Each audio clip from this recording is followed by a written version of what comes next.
Et bonjour tout le monde, ravi de vous retrouver pour un nouveau numéro de Ligue 1 Legends sur la chaîne Twitch de la Ligue 1 Uber Eats. Aujourd'hui, on va vous proposer une petite rétro de la saison 2005-2006 et surtout on va vous proposer un focus sur le Grand Olympique Lyonnais. Évidemment, on ne pouvait pas faire un Ligue 1 Legends qui ne serait pas consacré à cette époque incroyable de l'Olympique Lyonnais. On avait parlé de la chute de l'Olympique Lyonnais dans d'une de nos précédentes émissions, mais on n'avait pas encore parlé du très grand Lyon. Ça va être rectifié dès aujourd'hui. Pour en parler, entre autres, avec moi aujourd'hui, Adri. Et là, comment ça va, Adri? Bah écoute Alex, ça va super. Ouais, on va revenir sur cette période de Ligue 1 où nos clubs ramassaient les quelques miettes laissées par le grand OL de Juninho. Et ça, c'était une époque, ça pique quand on revoit les images. Max n'est pas disponible aujourd'hui, du coup j'ai fait appel à un super sub. Samy Mochtabi du Club des 5 est avec nous. Comment ça va, Samy? Ça va très bien, bonjour à tous, c'est un plaisir. Et franchement, c'est très sympathique de m'avoir invité, merci beaucoup. Bah, avec grand plaisir. Bon, du coup, ça nous fait deux Parisiens sur le plateau. Vous êtes en majorité, n'en profitez pas trop non plus, hein, s'il vous plaît. N'est-ce pas, Nico? Comment salut, ça va? Ouais. Bah écoute, ça va la forme, ravi de vous retrouver. Moi, contrairement à Adri à cette époque-là, on ramassait pas beaucoup de miettes non plus, nous. Les miettes laissées étaient ramassées avant, quand tu supportais le PSG. C'est vrai que c'était clairement pas la meilleure époque pour vous. D'ailleurs, on fera un petit focus également sur cette saison du PSG aujourd'hui, qui était quand même assez particulière. Amaury est à la réalisation. Est-ce que tu peux nous mettre le sommaire, s'il te plaît, à l'écran? De Parisiens, il nous dit Tiflo OM sur le chat, et oui. Mais vu la saison, ils peuvent pas trop la ramener, ça va. On ne devrait pas trop les entendre. On avait quand même le meilleur joueur du championnat. Et un très beau maillot. Un meilleur attaquant. Ouais, c'est vrai. Sauf le flocage argenté, là. Avec son petit style, ça va. Il était un peu... Enfin bon... J'ai peut-être des regrets parce que ce maillot-là, je l'avais floqué Calou, tu vois, du coup. Le giga flair. Attends, après le premier match, t'arrives à la boutique, forcément, le lundi après le match contre Metz, 3 passes décisives, un but, tu fais, ouais, vous voulez un flocage? Bah, bien sûr, Calou, numéro 15. Comment le reste de la saison, j'étais là, je le portais, j'avais toujours une veste après. Ah, mais en même temps, bonne aventure Calou quand il arrive à Paris d'Auxerre, franchement, tout le monde était hypé. Bah, bien sûr. C'est un super joueur. Bien sûr. Bon, au final, c'est le petit frère qui aura fait la plus belle carrière. Hein, et on pouvait pas le savoir. À l'époque, on n'avait pas des émissaires aux Pays-Bas, on avait juste des émissaires en Ligue 1, qui était Jean-Michel Moutier, d'ailleurs, le recruteur du PSG. Et c'est lui, si je dis pas de bêtises, qui a ramené Bonacalou. Mais puisqu'on est dans les souvenirs, on commence à s'échauffer tranquillement en attendant que tout le monde arrive, même si je vois que vous êtes déjà très nombreux sur le live, ça fait bien plaisir. En préparant cette émission, de quoi vous vous êtes souvenu avec un petit sourire en coin? Pablo Correa. on voit l'esthète quand même là. Non, bah attends, l'esthétisme. Non, alors si je dis pas de bêtises, c'est la saison de la remontée de Nancy qui stabilise donc en Ligue 1 avec une défense. Mais enfin, déjà tu voyais tout de suite quelle allait être la philosophie de l'AS Nancy-Lorraine en Ligue 1. Et tiens, on va le voir là dans les images. C'était souvent ça. Correa à la fin des matchs, il stressait. Est-ce qu'on va tenir le nul ou pas, les amis? Bah là, en l'occurrence, à Lyon, ils l'ont pas tenu parce qu'ils se sont fait avoir par le fameux réalisme lyonnais qui plantait un but au bout du temps additionnel. Mais voilà, c'était pas très beau, c'était pas très esthétique, mais quand même, parmi tout ce jeu défensif et tout, avait quand même quelques lumières. Je pense notamment à Monsef Zerka, forcément, qui était tout le temps là pour délivrer sa petite passe décisive ou marquer son but. T'avais Eli Kroupi qui était en attaque à cette époque-là, et si je dis pas de bêtises, t'avais Kim aussi ils alternaient beaucoup sur les titularisations les deux, mais Kim au début c'était pas la folie. Hein. Exactement, Kim n'était pas titulaire. C'était plus le bon vieux Eli Kroupi sur qui la SNL pouvait se reposer. D'ailleurs, en revoyant les stats, il y a quand même Rennes qui ramasse un 6-0 contre ce Nancy-là. Ça fait partie de ces matchs un peu hallucinants de cette saison où on peut dire que le spectacle a été aléatoire. Mais le Nancy-Rennes 6-0, pas mal. Avec je crois que Eli Kroupi qui marque un petit triplé, chapeau à lui. Ouais, et c'est pas le plus gros score de la saison. Bon, et pour illustrer ça, on a droit à un but de Kanga à Calais contre Nice. Hormis le fait de me faire un peu de mal, je vois pas trop le rapport à Boris, mais merci. Tu prends une balle perdue. Attends, c'est ça. Une matchère de Kanga à Calais. Est-ce qu'il y a plus Liga Legends que ça? Ah bah là, franchement, ouais, ça c'est. Divayo. Moi, je me souviens de Divayo et Vieri également qui arrive là-bas. Ouais, Et je me souviens à Nice, vu qu'on est très italiens hein, à Nice forcément, quand Vieri a signé, t'avais tous les supporters niçois qui allaient au Lido juste pour voir Bobo Vieri jouer en vrai. Mais juste pour lui, hein, c'est-à-dire que vraiment, il bronchait pas. C'était juste pour le voir jouer, tu vois, mais pas en mode supporter. Tu vois, c'était très drôle, alors qu'au final, il a rien fait d'extraordinaire. Vieri, il arrive en hiver, non? Ouais, il me semble, c'était au mercato d'hiver, ouais. Là, en janvier. Mais c'était une saison où il y avait quand même des petits noms qui étaient arrivés en Ligue 1. Il y avait aussi Denilson à Bordeaux. Je crois que c'est la même année où il arrive. Il fait qu'une saison d'ailleurs en Ligue 1, pas fameuse. C'est ça. Mais voilà, on était quand même plutôt hypés hein, pour le début de cette saison. Il y avait des noms, il y avait des beaux maillots, il y avait des clubs qui semblaient faire l'affaire. On pensait voir une saison avec plus de compétition, de compétitivité. Finalement, on verra bien que Lyon aura maté tout ça. Je me permets de rebondir Samy parce que c'est vrai que dans le sommaire, je pense que vous avez dû voir les viewers, on n'a pas mis les Girondins de Bordeaux parce que ça a terminé deuxième, mais c'était la première saison de Ricardo, ça stabilise surtout l'équipe, ça cherche à construire un gros bloc défensif et Bordeaux termine deuxième avec 43 buts marqués. Ça donne un petit indice de la saveur qu'on a eu à l'escure de la saison, mais Denilson, Amaury, je crois que j'ai une petite séquence, c'était le joueur frisson finalement qui manquait un petit peu à cette équipe. Pas une saison fantastique au niveau des stats. Mais ça c'est le dernier match. Hein. Ça c'est le dernier match de la saison ça. Je pense pas parce que le dernier match de la saison, Le Mans, il ramasse un 8-1 à Lyon, je crois. 8-0 même. 8-0, ouais. En tout cas, c'est un des derniers matchs, ou peut-être le dernier match à l'escure, mais en tout cas, c'est le truc qui fait près du poteau de corner, là, où il dribble, Et il me semble que sur ce match-là, justement, tu avais un reportage à la mi-temps, parce que c'était un samedi après-midi, si je dis pas de bêtises, ce match-là, et tu avais un reportage à la mi-temps sur les cours de français de Denilson. Et c'était José Touré qui marque un but aussi assez historique. Je sais pas si d'ailleurs le record a été battu entre temps, mais il avait marqué un but, je crois, au bout de 11 secondes contre Nice, évidemment. Grande saison pour nous, hein, que des bons souvenirs, quoi. C'est assez incroyable. C'est ça. Mais ce que tu as bien dit, c'est vrai que quand Denilson arrive, on peut penser justement qu'on allait voir un Bordeaux de folie. Et au final, c'était quand même très très austère. Et je crois même qu'ils ont été meilleure défense d'Europe à un moment donné dans la saison, tellement il avait réussi justement à stabiliser l'équipe, mais il avait juste réussi à faire ça, quoi. Je crois que c'est la meilleure saison d'Europe cette année-là. C'est la meilleure défense d'Europe, cette saison-là, il me semble. Ils prennent 26 ou 27 buts dans la saison. 25, c'est quand même très peu. C'est très solide, mais pas. C'est déjà une équipe où on prépare la base de Laurent Blanc, du titre, avec les Brésiliens comme Riquet, les jeunes formés au club comme Planus, Chamac. Il y a l'arrivée de Fernando, il me semble aussi. Fernando, exactement. Donc, en fait, il y a Ramé aussi qui était déjà là, Jurietti. C'est une équipe qui pose les bases de ce qui va se faire quelque chose. Mais faut pas oublier que la saison précédente, Bordeaux se maintient à la dernière journée avec un 3-3 contre l'OM, un penalty de Mavouba qui est transformé avec ce 3-3 contre l'OM. Donc, c'était juste et Ricardo était là justement pour apporter cette stabilité défensive et ça a bien marché. Son équipe était déjà un peu plus alléchante la saison d'après avec notamment l'arrivée de Joe Mikou en attaque. Lolo Kamakela qui nous dit bonjour à tous, il ne faut pas oublier Chris. Évidemment qu'on va parler. Forcément, le défenseur emblématique de ce grand lion. Mais on va aussi parler d'Elder Postiga, s'il vous plaît. Le grand Elder Postiga qui nous fait 6 mois assez incroyables avec Saint-Etienne.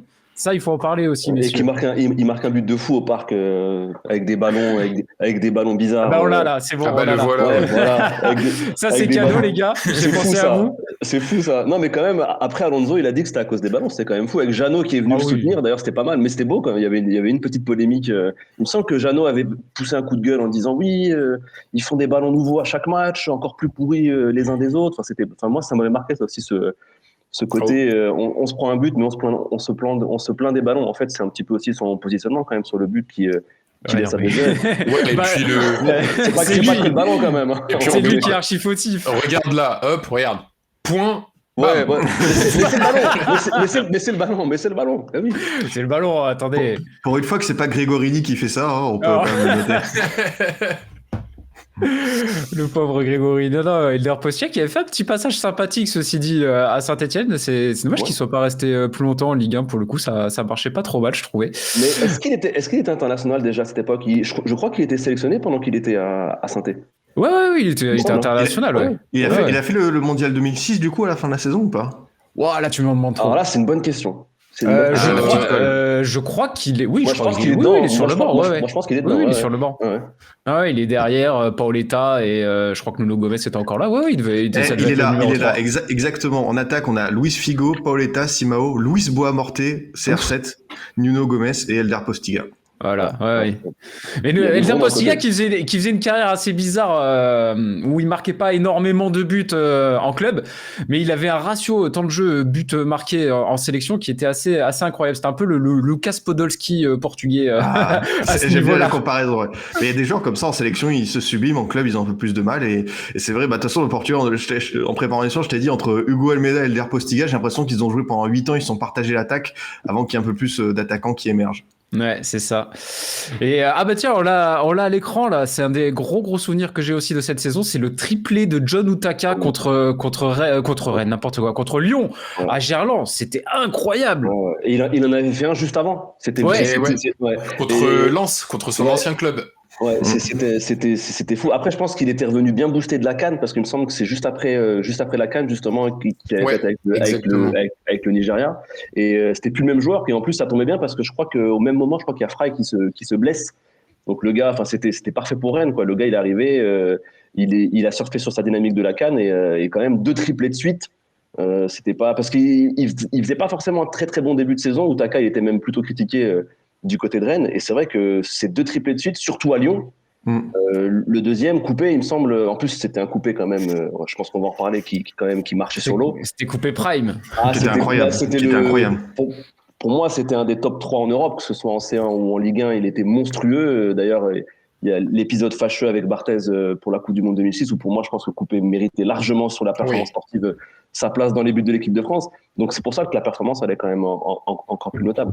Ouais, non, c'est face à l'ogre lyonnais. Non, fallait le mettre ce triplé de John Utaka. C'était, je sais pas, sur la période 2005-2010, c'est vraiment l'un des attaquants qui m'a le plus marqué en Ligue 1, John Utaka. Je sais pas si vous avez des noms comme ça de joueurs qu'on a peut-être un petit peu oublié aujourd'hui, mais pour moi, John Utaka en fait clairlement partie.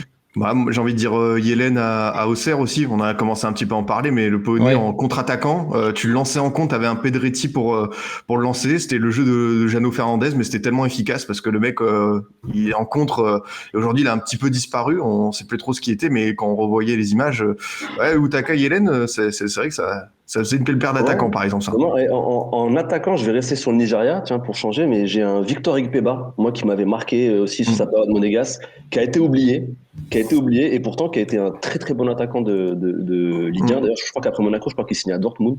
Enfin, c'était pas n'importe qui, quoi. Et c'est vrai que c'est un nom qui revient peu. Et il a marqué quand même le championnat de France. En tout cas, moi, Ikpeba, je l'ai en tête et je le prenais tout le temps à FIFA. Donc, pour Mastriani sur le chat, c'est Asamoah aussi. Asamoah Gyan. Avec son numéro 3, incroyable pour un attaquant. C'est vrai que lui était très très fort également. Mais Rennes, c'était un club quand même particulier à cette époque. Hein. T'avais de beaux joueurs qui venaient, mais les résultats, ça suivait pas. Alors, en fait, c'était bizarre parce qu'ils arrivaient quand même à accrocher l'UEFA, ils arrivaient à accrocher le top 5 et une saison sur 2, derrière, ils y arrivaient pas. Et ensuite, en fait, c'est un club qui a toujours eu de l'ambition, qui a toujours essayé justement d'accrocher la fameuse Ligue des Champions, de perdurer, et il y avait toujours quelque chose qui manquait. Soit il y avait une série de blessures qui arrivaient au mois de février, et souvent la série noire de Rennes commençait en janvier, février, et ils n'arrivaient pas à mettre un pied devant l'autre jusqu'au mois d'avril. Ou alors c'était des saisons qui étaient très compliquées, et ils arrivaient à se sauver en faisant des dynamiques incroyables en fin de saison. Mais tu avais justement ce manque d'équilibre, je pense, qui t'empêchait d'arriver justement au bout de tes ambitions. Oncle Poulain qui nous dit Rennes à cette époque c'est un peu le Nice actuel. Je me prends que des balles perdues en même pas 20 minutes d'émission, c'est exceptionnel. Putain, mon pauvre Alex. Merci, ça fait plaisir de se lever le matin pour vous proposer du contenu. Hein, merci les gars, vraiment. Sinon, mais t'as des petits noms sympas là qui ressortent sur le chat. On a du Lilian Lasland, Jean-Claude Darcheville, Mika Pagis, évidemment. Mika Pagis, je pense que dans cette émission, à un moment donné, il faudra aussi lui consacrer une chronique entière parce que c'est vraiment quelque chose. Il faut même essayer de le faire venir si c'est possible. Parce que Pagis, pour le coup, c'est vraiment un joueur bien marquant de cette époque. On en avait parlé un petit peu déjà avec Benoît Chéroux la dernière fois, mais il mériterait qu'on s'y attarde. Mais là, d'ailleurs, c'est la saison où il signe à Marseille, il me semble. Il signe à Marseille au Mercato. Ouais. D'ailleurs, en plus, il y avait eu une petite interview bord terrain où tu sentais qu'il était dépité quand il était à Strasbourg, justement, durant cette saison 2005-2006. Et tu sentais qu'il était très, très affecté par le classement de Strasbourg. Et bizarrement, 2 mois après, il s'est arraché à Marseille, il a tout compris. Mais c'était, ouais, enfin, Pagis, ouais, très, très gros joueur de Ligue 1 dans nos souvenirs. Allez, on va commencer un petit peu nos chroniques.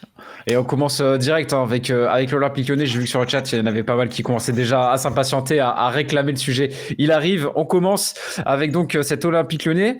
L'apogée, j'ai envie de dire, hein, du Roi Lion. Alors, ça a été compliqué. On a débattu pour savoir quelle était la meilleure saison pour vraiment parler de cet Olympique Lyonnais qui raflait tout sur son passage. Mais du coup, on s'est arrêté sur cette saison 2005-2006, qui est peut-être celle qui nous a le plus impressionné, Adri. Ouais, forcément, au moment de placer l'OL au panthéon de la Ligue 1, quelle saison on doit choisir? Cette 2005-2006, elle est assez épatante par l'impression visuelle, mais aussi par les stats. Je suis obligé de commencer par ça. L'OL, cette saison-là, c'est le plus grand nombre de points sur une saison, 84, avant le PSG. On a le plus grand nombre de victoires, 25, ce qui est assez épatant pour l'époque. Et on a aussi le plus grand écart avec son deuxième. Avant, il y a aussi le PSG avec 15 points entre Lyon et Bordeaux. Et c'est vrai que tout de suite, cette équipe, au contrairement peut-être d'autres saisons comme la 2003-2004 où il y a eu des petits à-coups et tout, on n'a jamais senti l'OL flancher. À un moment donné, au cours du mois de février, justement, quand il y a le triplé d'Outaka, la défaite contre Rennes, Bordeaux revient à 6 points, mais cette équipe, elle a vraiment jamais eu peur pour aller chercher ce nouveau titre. Et encore une fois, on a parlé des classiques, les Govou, les Juninho, les Coupé, mais moi, ce que je trouve toujours aussi intéressant dans cette OL-là, c'est le recrutement, c'est la manière dont tu vas chercher les joueurs qui partent, parce que l'OL était obligé de concéder certains joueurs, comme Michael Essien, qui part à Chelsea pour 38 millions d'euros. Qui c'est que tu vas chercher? Tu vas chercher Thiago. Thiago, un autre profil de milieu de terrain, pas pareil qu'Essien, mais tout aussi utile pour justement continuer à dominer l'Europe avec ce milieu de terrain-là, qui était fantastique, avec Juninho, avec Diarra, avec Thiago. Il y a eu Pedretti aussi, qui a été moins une réussite sur cette saison-là. Il faut aussi qu'il y ait des petits échecs de temps en temps. Mais t'avais Fro aussi, je crois que c'était juste avant, qui avait fait un petit flop à Lyon. Ouais, c'est ça. C'est ça. Exactement. Enfin, petit flop, ouais, petit flop, mais troisième meilleur pour sa première saison à Lyon. Il est troisième meilleur buteur de Lyon. Et il se fait quand même prêter à Lens la saison d'après. Ouais. Et justement, Matowel parle de Fred qui arrive à 21 ans du Brésil et qui, lui, pour le Cruzeiro, je crois de mémoire. Et en fait, cette époque-là, l'OL recrute 2 attaquants, John Carew et Fred, pour remplacer Nilmar qui avait été prêté, qui avait pas forcément été hyper régulier. Et Fred, lors de sa première saison, fait extrêmement bien le job. Et c'est pas non plus le mec comme Paoletta qui va aller chercher le record de but sur cette saison-là, mais qui fait l'affaire. Et franchement, cet OL-là, moi, je l'ai trouvé d'une régularité, d'une impression. Enfin, il laissait très peu d'espoir en fait aux équipes. Et je pense que c'est à la fois l'impression que j'avais en tant que jeune supporter, c'est-à-dire que tu savais que tu allais affronter l'OL, tu avais le risque de prendre une pilule, mais encore plus en revoyant les images, je me disais, mais cette équipe, en fait, elle pouvait marquer dans énormément de situations, forcément les coups francs de Juninho, la qualité sur coup de pied arrêté, les attaques placées, les transitions rapides. En parlant des coups francs de Juninho, le coup franc de 40 mètres là, contre Ajaccio, c'est bien sûr cette saison-là. Ah, j'ai un petit doute. Ouais. Je suis plus sûr. Je sais pas s'il y a un spécialiste de l'OL, mais j'ai un petit doute. C'est pas cette saison-là. Pour moi, si je me trompe pas, c'est la saison juste avant. Et cette année-là, cette saison-là, en fait, il a failli mettre le même contre Ajaccio, sauf que la balle est ressortie et retombe dans les pieds, il me semble, de Carew. Ouais, il me semblait que c'était cette saison, moi, avec Porato en face, là. Porato qui se relançait à Ajaccio. T'avais le duo Porato-Trévisan dans les buts, c'était pas fameux. C'est pas la meilleure combinaison. Non, ça tournait, hein, ça tournait entre les deux, mais ça marchait pas énormément. Hein. Mais vous voyez, tu vois le but qui vient de passer dans la boucle de Thiago, c'était un peu, il y avait énormément de buts de Lyon marqués comme ça cette saison-là, c'est-à-dire un coup franc de Juninho très très illisible pour le gardien qui la repousse un peu miraculeusement, qui est surpris par l'effet, et derrière t'avais toujours un second couteau pour pousser la balle au fond. Alex, il faut rendre à César ce qui appartient à César. C'était bien cette saison-là, le coup franc contre Ajaccio. Bravo, Alex. Bravo. Merci. Non, ouais, en plus, Pixo qui nous le dit sur le chat, le 4 mars 2006 exactement. On a un chat de qualité quand même. Hein, on a des connaisseurs. Hein. De mettre la date et tout, exact. Là, franchement, on est royal. On est quand même assez royal. Avec Benzema qui est choqué. Oui, je me souviens. Ouais. T'as Benzema Ah derrière oui, qui mais oui. Oui, c'est vrai. Même lui, il en C'est revient vrai, pas. c'est vrai, ouais. je me rappelle, il est comme ça. Et t'as raison avec Porato derrière qui est dégoûté, il est abasourdi, c'est pas ce qui lui est arrivé. C'est vrai, en plus, l'image était quand même très très marquante en plus. Ah non, mais moi, j'ai encore vraiment cette image de Porato qui comprend pas ce qui vient de lui arriver avec un maillot qui lui va 3 fois trop grand.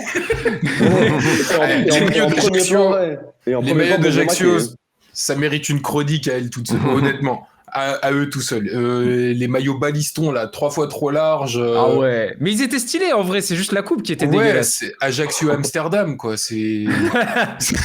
Sauf qu'il y avait que le maillot qui ressemblait, hein, pas le jeu, pour le coup. Ouais. Ouais, bah, Courbis.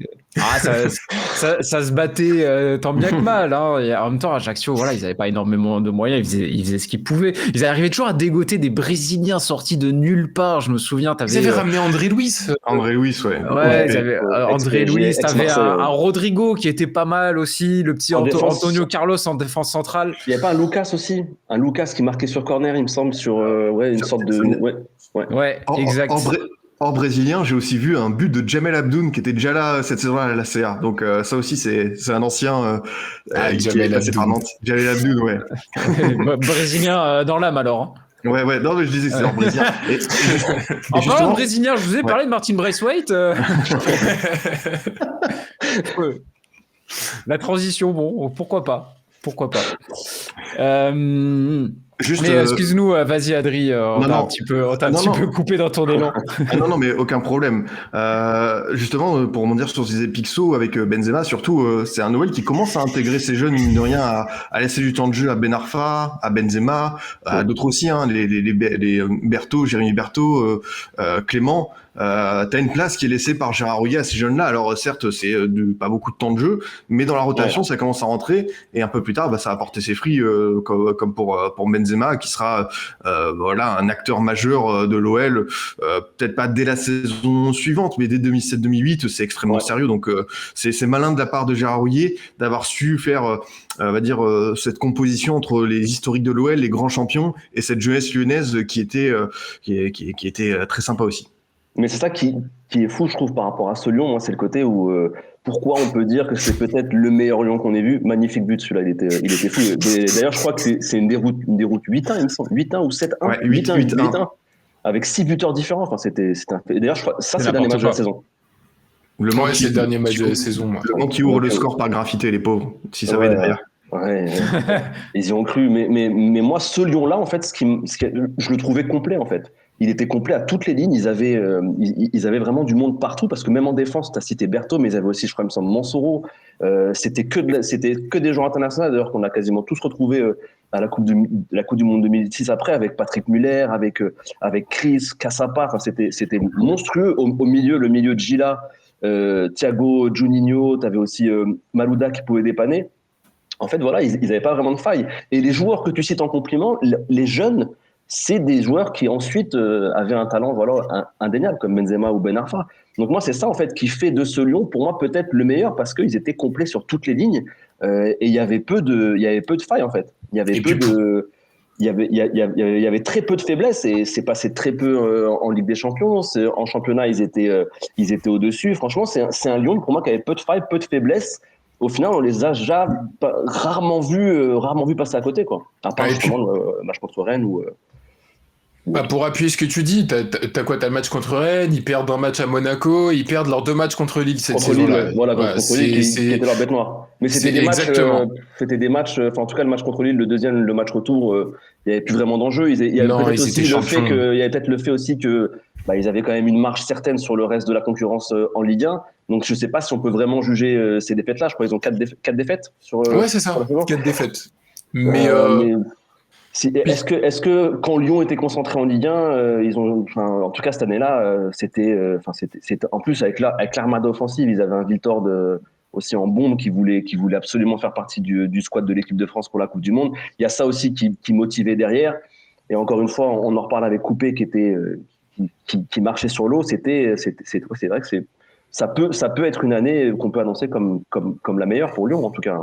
Moi, ce qui m'impressionnait le plus cette saison-là, c'était, et tu vois, bizarrement, ils avaient quand même Fred et Carou, qui était un bon duo, mais qui n'était pas non plus, enfin, qui était un bon duo. Ils étaient souvent en alternance, mais c'était pas non plus les attaquants de folie. Il leur a toujours manqué de toute façon à Lyon. Je pense qu'il leur a manqué justement Paoletta. On en reparlera tout à l'heure. Mais voilà, ils ont jamais eu à cette époque-là cet attaquant-là. Et ce qui était vraiment pour le coup impressionnant, tu parles des lignes qui étaient extrêmement fortes. C'est que ces lignes-là, quand les attaquants ne plantaient pas et faisaient pas le job, les milieux de terrain faisaient le job. Et si les milieux de terrain faisaient pas le job, t'avais toujours Cassapa ou Chris pour mettre un coup de casque à la fin du match et gagner ce match-là. La charnière Chris Cassapa, c'était quelque chose. Ah, mais c'était incroyable. La défense de gros shérif, c'était incroyable. C'était incroyable. Mais surtout, le policier, c'était pas un hasard. Hein. C'était une équipe qui était archi agressive, mais dans le bon sens du terme. Ils ont pris quoi? Un rouge, je crois, cette saison-là.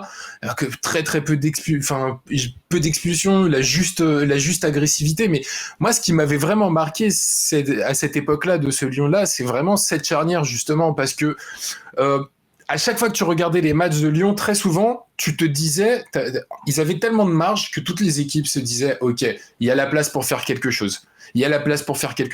Dès que Lyon accélérait, c'était fini, c'était terminé. Et quand tu te replonges un peu dans cette saison-là et que tu vois la physionomie des matchs, souvent Lyon était mené au score. Ils égalisaient très vite, ils repassaient devant. Quand ils n'étaient pas menés au score, il y avait les fameux buts dans les 20 dernières minutes. Je crois que dans les 20 dernières minutes, Lyon, cette année-là, met 25 buts.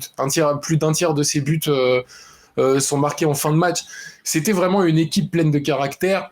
Comme tu l'as dit, Samy, sans faiblesse apparente. Vraiment, t'avais pas, tout était au niveau international. La seule faiblesse, pour moi, c'était justement à la pointe de l'attaque, où t'avais pas ce joueur qui aurait pu leur faire peut-être gagner plus que le championnat de France. Si tu compares, tu vois le reste des carrières, que ce soit en attaque, il n'y a pas eu vraiment de départ ou de joueurs qui ont pu surperformer, tandis que le milieu, si tu regardes, Thiago, ça part à l'Atlético, Malouda, ça part à Chelsea, Gila, ça part au Real.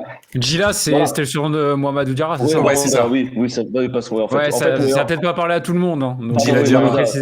C'est une habitude parce qu'en Afrique, ils l'appellent tous Gila. Et voilà, comme je travaille aussi sur une chaîne africaine, Gila, c'est son nom. Il y a peu de personnes qui disent Mamadou Diarra. Donc oui, Diarra, pardon. Et ben voilà, quand tu vois le pédigré des clubs vers lesquels sont partis ces joueurs, ça montre à quel point ce milieu était quand même assez exceptionnel. Et DJ Dreams qui demande, il y avait Milan Barros aussi, non? Il me semble qu'il c'est après. Il arrive après. Il arrive après parce qu'au final, John Carew avait commencé très très bien et au final, ça s'était un petit peu écroulé. C'était un peu l'énigme de John Carew. Hein. Nico a bien posé la problématique de cette OL et c'est quelque chose qui a manqué notamment en Ligue des Champions, c'est le fameux grand attaquant qui est un fantasme aujourd'hui dans plein de clubs, mais à l'OL, je sais pas si dans le chat les viewers seront d'accord avec moi, mais c'est vrai qu'on n'a jamais eu le sentiment qu'il y a eu ce mec régulier. C'est une équipe qui était très complète sur toutes les lignes, mais un numéro 9 qui était régulier, qui plantait souvent, à part Sonny Anderson au début, finalement t'as eu un peu de mal. Après c'est relatif, mais par exemple l'échec de Giovanni Elber, on en avait un petit peu parlé, c'était pas prévisible parce que sur le coup, aller le chercher au Bayern, c'était une idée géniale. Pareil, il était meilleur buteur de Bully, je crois, quand il débarque. Exactement. À l'époque, c'est un transfert monstrueux, Elber. Ah oui, c'est sûr. C'est inimaginable. En Ligue 1, quand il arrive, on se dit, c'est très solide et gros top au final. C'est ça, Matoël a raison de le dire, Benzema à la fin, mais tu as vraiment eu cette période de forte domination, la Ligue des Champions, le PSV, le Milan et tout, c'était le moment d'aller chercher un peu plus, et il a manqué ce numéro 9. Lisandro Lopez, j'aime beaucoup Lisandro Lopez, mais c'était déjà l'OL avait déjà commencé à perdre le titre. Du coup, c'est l'OL de Claude Puel, ça, Lisandro Lopez, Alice Sissoko, ça c'est déjà l'OL qui impressionne mais qui ne gagne plus. Ouais, ils ont tâtonné, ils ont vraiment tâtonné et oui, c'est vrai que ça peut être, franchement, c'est vrai que tu l'as très bien pointé, ça peut être un des regrets parce que voilà, tu sens on peut citer les 4-5 noms qu'ils ont eu durant leur période de domination sans avoir un vrai numéro 9. Peut-être qu'avec en essayant d'avoir gardé Benzema un peu plus longtemps, peut-être que ça aurait pu changer la donne, mais bon, voilà, c'est vrai que c'est en tout cas, je pense que pour les fans de l'OL, ça peut être un très gros regret. Mais même cette saison-là, Benzema, je crois que c'est la saison où Benzema démarre, c'est cette saison-là où il marque son premier but en Ligue 1, il marque également son premier but en Champions League, je crois, si je dis pas de bêtises, mais c'était encore très jeune. D'ailleurs, tu vois son visage et celui d'Hatem Ben Arfa, ils sortent du centre de formation, et effectivement, tu pouvais pas non plus leur demander d'être leader de l'attaque lyonnaise à cette époque-là, et malheureusement, la grosse équipe de Lyon n'a pas eu son grand attaquant en même temps, et t'imagines un Benzema avec 3 ans de plus à cette époque-là, tiens, on voit son premier but en Ligue 1 d'ailleurs, merci Amo, là, c'est vraiment ce qui leur a manqué, et c'est la saison d'après, je crois, contre Eindhoven, parce que cette année-là, ils sortent. C'est la saison d'avant. C'est juste avant. C'est la Roma. C'est la Roma avec le dribble réveillère Mancini. Mancini, exact. Oh, celui-là, il était sale. Les 10 000 passements de jambes de Mancini, là. Oh là là là là là là. Quel classique. Quel énorme classique. Bon, on est sur une chaîne Ligue 1, donc on peut pas vous mettre les images pour le coup, hein, désolé. Mais quel grand classique. C'est vrai qu'à 2 ans près, parce que je crois que c'est 2 ans après, c'est la saison 2008-2009 où Benzema met son but de fou contre Manchester en 8e. C'est vrai que s'ils avaient eu déjà, tu vois, ça, à 2 ans près, c'était un timing pas parfait pour Lyon.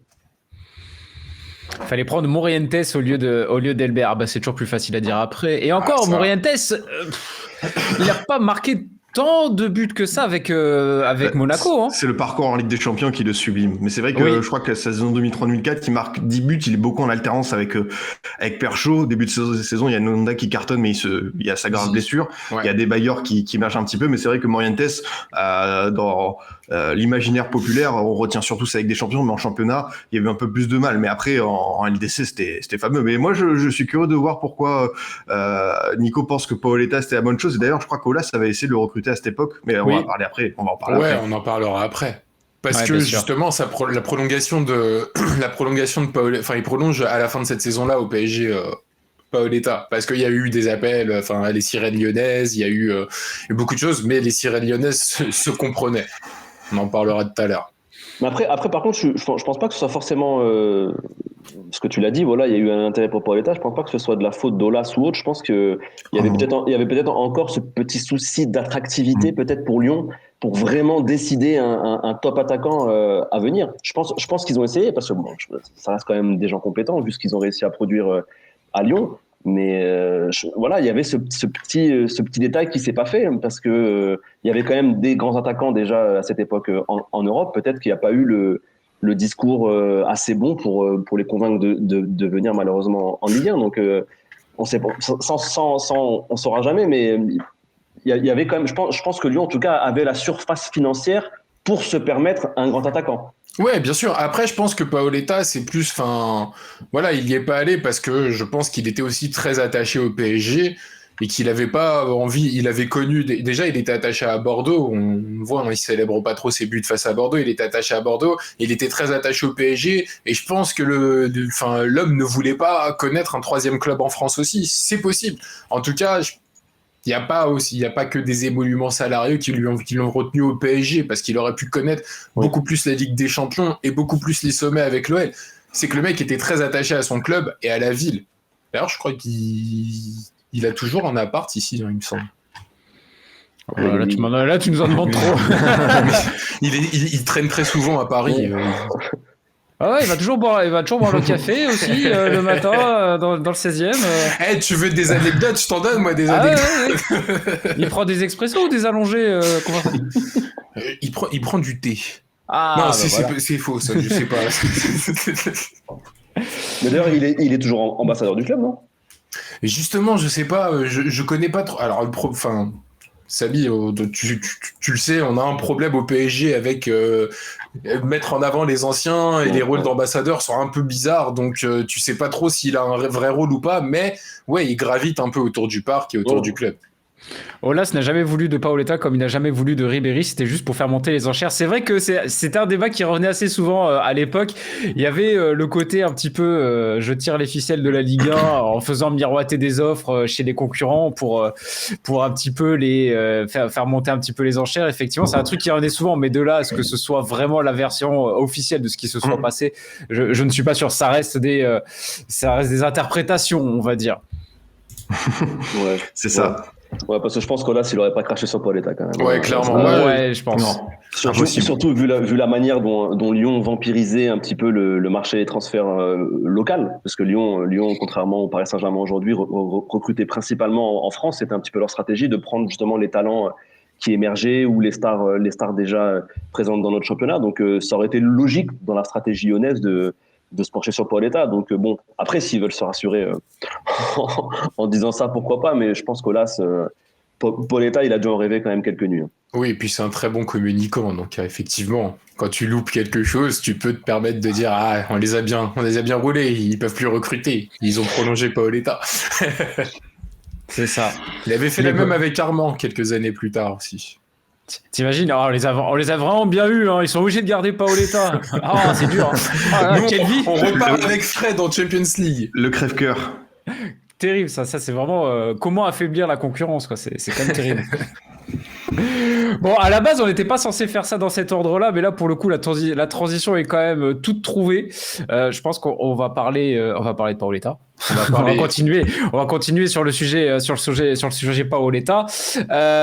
Paoletta qui finit meilleur buteur dans cette saison du Paris Saint-Germain, dans une saison pas raté, mais bizarre, un peu mitigé, où on comprend pas trop ce qui. Ouais, on peut dire raté, Nico. On peut le dire. Bien sûr qu'on peut le dire. Bien sûr qu'on peut le dire parce que, il y a eu quand même eu des bonnes choses. Ouais. Il y a eu des bonnes choses, mais pas en Ligue 1. C'est dommage, ça. Il y a eu des très bonnes choses en Coupe de France cette saison-là, des très très bonnes choses, des choses exceptionnelles. Surtout un match exceptionnel. Merci Kalou, merci Vikash. Ouais. Mais c'est surtout, Alex, Paoletta, c'était la lumière dans la nuit. Honnêtement, tu peux pas résumer plus ce PSG-là que cette saison-là, qui sont les prémices d'ailleurs des difficultés des 2 saisons d'après.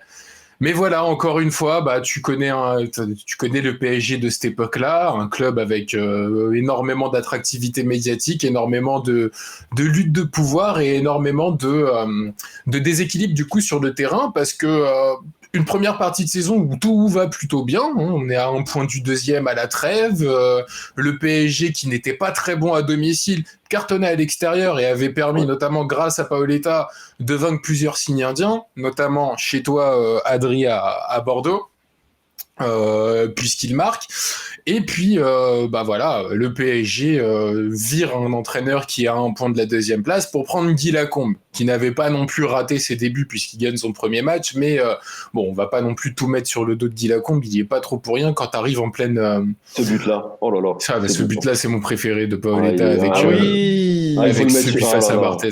En plus, d'ailleurs, ce but-là, anecdote très drôle, pendant 5 minutes avant de tirer, Giroud te dit que c'est une mauvaise idée de tirer parce que jamais ça rentrera. Il commentait le match à ce moment-là. Il disait nous on ne travaille jamais à l'entraînement, c'est peut-être un défaut, mais on le fait pas parce que c'est très rare comme situation. But. Et là derrière, Paoletta il fait ça.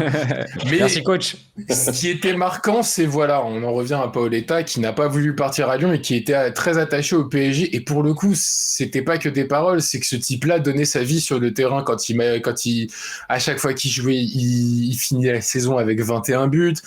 À chaque fois, il sauvait le club, où il permettait d'espérer. Je pense notamment, Samy, tu t'en souviens, le match contre Lens, où on est à la rue totale, on est mené 4-1, et il arrive quand même à te mettre 2 buts superbes, à te redonner un espoir d'une remontada impossible. Bon, finalement, on perdra ce match 4-3. Là, on voit son triplé contre Bordeaux, avec la classe qui ne célèbre pas. Mais c'était c'était quand même un joueur exceptionnel. C'était, je pense, l'attaquant le plus complet qu'à cette époque-là on ait eu. Il savait tout faire, que ce soit sa signature dans le jeu en profondeur. On va le voir sur tous les buts, les gars, que vous allez voir dans la boucle, vous allez voir la variété des buts. Appel en profondeur, il est là. Contrôle dans la surface, crochet, dribble, petit périmètre. Pour finir, il est là. Frappe en dehors de la surface, puissante ou placée, il est là. Jeu de tête, il est là. Jeu en pivot, passe pour combiner, il est là. Coup franc, il est là. Penalty, il est là. C'était vraiment l'arme ultime du PSG. C'était l'attaquant le plus beau et le plus kiffant à avoir joué de cette époque-là. Et même si son parcours en Ligue 1, c'était le seul à rayonner, faut pas oublier ce qu'il fait aussi avec l'équipe nationale cette saison-là. Sur la qualification pour la Coupe du Monde, Alex, si je me trompe pas, c'est le meilleur buteur de la zone euro. Oui, alors après Paoletta et la sélection nationale, c'est quand même particulier parce que il était très très bon pendant les qualifs. Pendant les qualifs, c'était Eusebio. Par contre, sur les phases finales, là, c'était plus Casper. Marc un but. Et c'est d'ailleurs, c'est peut-être ça. D'ailleurs, c'est aussi ça que je voulais vous demander aujourd'hui. Comment expliquer que Paoletta, au final, n'a jamais eu sa chance dans un très très très grand club, sans vouloir faire offense évidemment au PSG de cette époque. Alexander Frey, à l'époque, avait même pris position dans une interview par rapport à ça, où il disait, mais je comprends pas, qu'est-ce qu'il doit faire de plus pour jouer à Manchester United ou au Real? Ouais, il avait dit sans faire offense. Il avait dit sans faire offense au PSG, je comprends pas ce qu'il faisait. Mais je pense, moi, très franchement, excuse-moi Samy, je pense très honnêtement, il y a deux choses. Il y a sa réussite, comme tu l'as dit, dans les grandes compétitions internationales, où c'est là où il faut se montrer. Et effectivement, quand tu marques qu'un seul but contre l'Angola en Coupe du Monde, que t'es pas vraiment titulaire, c'est compliqué de te faire voir. Il y a aussi un deuxième problème, c'est que je pense que son prime, il l'a eu au PSG et que c'était devenu un attaquant qui était quand même âgé et que c'était compliqué de mettre un paquet sur un attaquant qui approchait la... C'est mythique, cette célébration. Ah oui. L'aigle des Açores. Ah oui.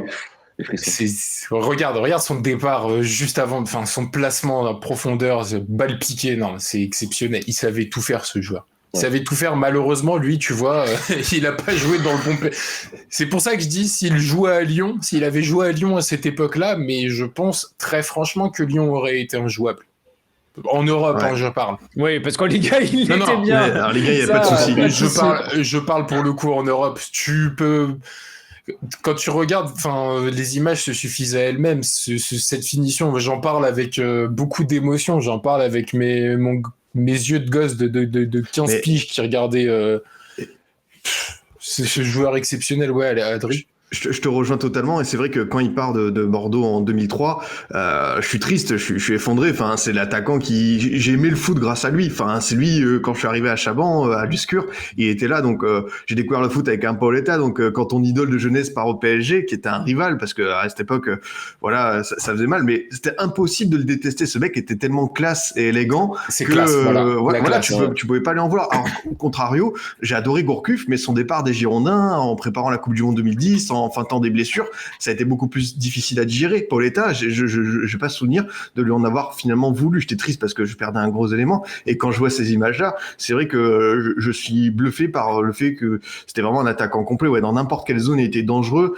Renard des surfaces, mais aussi à la fois un mec, comme tu l'as dit, qui savait prendre la profondeur. Je me dis que s'il avait été mieux entouré au PSG cette saison-là, c'est sûr que la saison aurait été beaucoup moins galère. Mais ce qui est impressionnant quand même, on le voit là, notamment sur ces extraits, c'est que c'était pas l'attaquant le plus costaud physiquement, c'était pas l'attaquant le plus technique possible, hein, il faisait pas 40 000 gris-gris, c'était pas l'attaquant le plus rapide, il prenait très bien la profondeur, mais il avait pas une grosse pointe de vitesse, ni même une grosse accélération. Non, par contre, le timing... Mais en fait, c'est ça. Tout était dans le timing. C'était incroyable. Mais et en plus, tu l'as très bien dit, Nico l'a très bien dit, il avait une palette assez large.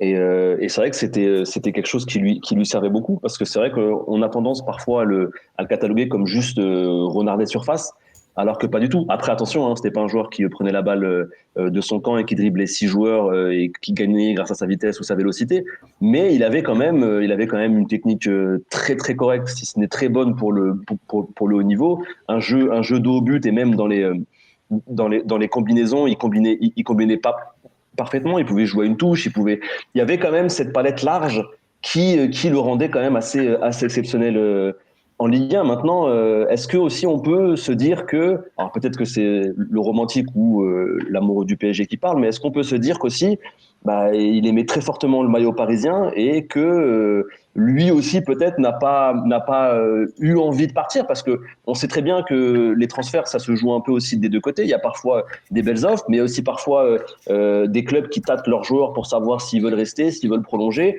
Peut-être qu'à chaque fois que tu as eu un dialogue entre le Paris Saint-Germain et Paoletta, Paoletta, il se sentait bien au PSG. Il avait peut-être, il était bien là où il était. Il avait peut-être pas forcément des rêves de top club européen, et que voilà, son histoire d'amour avec la ville de Paris lui convenait. Après, peut-être que je suis naïf. Non, mais moi j'ai envie.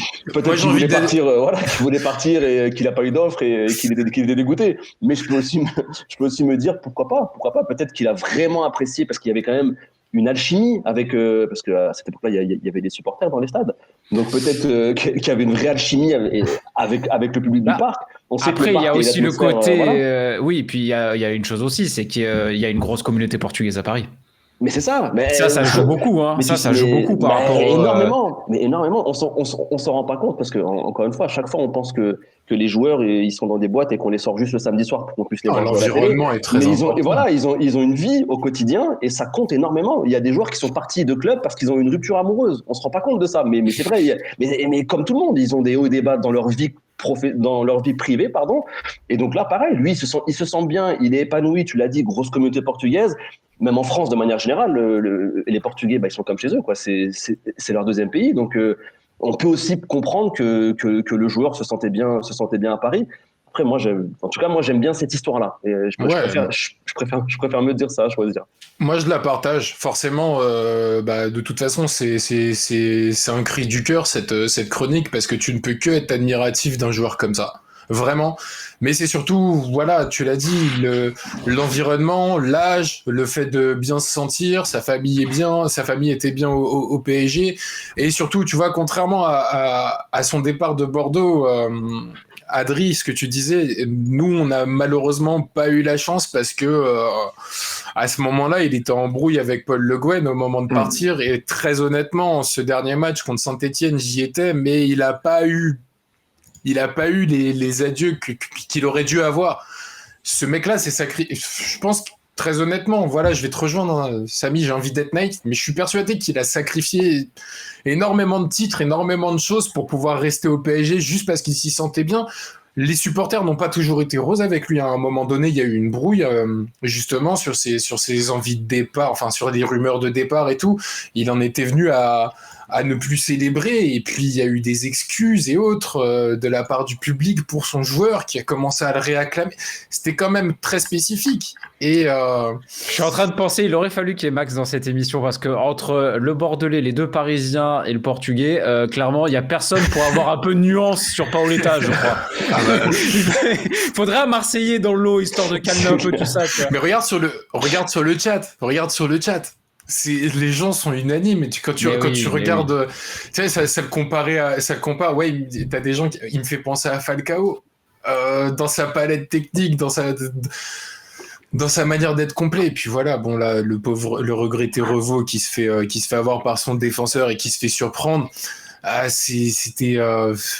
Il dribble le gardien sur petit périmètre. Enfin, c'est que d'amour pour ce joueur-là, et j'aurais aimé qu'on lui offre une vraie équipe collective dans laquelle il aurait pu encore plus briller. C'est là aussi que je voulais qu'on vienne un petit peu dans cette chronique. C'est que, alors, on a bien compris et on a bien vendu les qualités de ce brave Pedro, mais là où il a particulièrement du mérite, c'est que derrière, ça tournait pas forcément très bien. La saison est très compliquée, ne serait même en interne.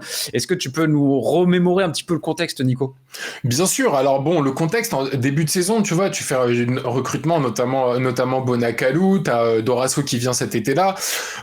C'est quand même un recrutement qui est ambitieux. Comme je te l'ai dit, la première partie de saison, elle est elle est pas achetée. Le PSG est 5e à la trêve à 1 point de la 2e place. Bon, Lyon avait déjà pris 12 ou 13 points d'avance à l'hiver, donc c'était déjà injouable, mais tu pouvais quand même espérer la Ligue des Champions.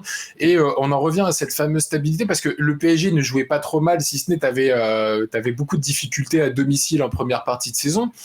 Et puis, il y a eu cette fameuse cassure à l'hiver où l'ancien président Bliot décide de mettre un terme au contrat de Fournier, ramène Guy Lacombe. Je pense que le vestiaire n'était pas très d'accord avec cette arrivée-là. Ouais. Notamment Dorasso, quand on sait ce qui s'est passé l'été d'après, voilà, par la suite, il y a quand même eu des difficultés. Et puis tu tombes dans une saison, on va dire, classique du PSG à l'époque, c'est-à-dire à la deuxième crise de janvier-février, tu sais que t'as plus rien à jouer, t'as plus rien à espérer en championnat, t'es encore qualifié en coupe, donc tu vas tout mettre pour gagner la coupe, parce que le PSG historiquement est de toute façon une équipe de coupe. Et tu te retrouves dans un marasme où t'as Roten qui va te faire quelques caviars pour Paoletta de temps en temps, où t'as un côté droit aux abonnés absents. Il y a Labatt et d'autres sur le chat qui nous rappellent qu'il avait aussi Bernard Mendy pour lui mettre des caviars. Mais attendez, vous rigolez, mais dans la boucle, je crois que t'as un centre de Mendy pour un but de Paoletta. Cette légende du 3e poteau et 3e, 4e, ouais. Puis vous êtes dur avec les lignes. Vous êtes dur, il les envoyait pas à Porte de Saint-Cloud non plus, les centres. Pas loin. Sur le papier, moi, en début de saison, franchement, j'étais plutôt hypé, moi, par ce Paris Saint-Germain-là. Mais on était tous. En tout cas, sur la ligne de départ, parce qu'on rigole, mais le milieu Mbami Cissé, pour moi, c'était très, très, très, très correct. Kalou. Cissé, il n'y a pas si longtemps, il était titulaire en finale de Ligue des Champions. Oui, non, mais c'est pour ça. J'étais après Dorasso. Après, on aime ou on n'aime pas, mais ça reste quand même un joueur de qualité, un joueur qui faisait des très belles choses avec Lyon. Exactement. Donc sur le papier, ça sonnait plutôt bien. Roten, Kalou, Paoletta, c'est pas un trident très. Enfin, c'est pas. Il a pas voix ronde par rapport à d'autres équipes de Ligue 1, en tout cas sur cette saison-là. Donc il y avait quelque chose. Moi, je pense qu'ils ont eu. Ils ont eu quand même avec Fournier un entraîneur qui débutait et qui avait quand même peut-être quelques lacunes au niveau du management. Je pense que c'est pour ça aussi que Bliot avait un doute sur lui, parce que Fournier, tu sentais qu'il était un peu tendre et qu'il était un petit peu dominé par son vestiaire. C'est ça aussi, je pense, qui a fait la différence. Et c'est pour ça d'ailleurs que tu prends Guy Lacombe, parce que Guy Lacombe, on sait qu'il a quand même une poigne de fer et qu'il vient pas là pour rigoler avec ses joueurs et leur faire des câlins. Donc je pense que c'est ça aussi qui a peut-être fait peur aux dirigeants du PSG, mais honnêtement, franchement, je vous avoue que moi j'étais très très hypé. Après, bon, il y a cette finale de Coupe de France qui sauve un peu la saison. Ah, complètement même. Mais ouais, c'est plus l'idée d'un immense gâchis, parce qu'il y a quand même des saisons où tu regardes l'effectif du Paris Saint-Germain, tu dis bon, c'est vrai que là, à cette époque-là, on était quand même bien rincés, on pouvait pas espérer grand-chose. Mais cette année-là, j'ai plus en tout cas le sentiment d'un gros gâchis, plutôt que on était nuls avant QSI, blablabla. C'est pas le même discours. Vraiment, je trouvais qu'il y avait en tout cas une certaine cohérence dans la formation de l'effectif avant le début de saison. Ça s'est pas vu sur l'entièreté de la saison, mais il y avait quelque chose quand même au départ. C'est pour ça que je parle de collectif, parce que les joueurs intrinsèquement, enfin individuellement, tu les prends, ils sont titulaires dans tous les clubs de Ligue 1 ou presque. Et c'est pour ça que je parle vraiment de collectif. Collectivement, cette équipe n'avait pas les armes, et le banc était quand même un peu léger, si ce n'est dire catastrophique. C'était Carlos Bueno quand même, Christian Rodriguez, c'était quand même. C'est Boya. Rudy Haddad, exactement. Ouais, t'avais pas beaucoup de joueurs. Jean-Michel Badian, que tu connais bien, Alex. Il y était, ouais, effectivement. Ouais. C'est cette saison-là, je crois, qu'il marque son but en Coupe de la Ligue d'ailleurs, si je dis pas de bêtises.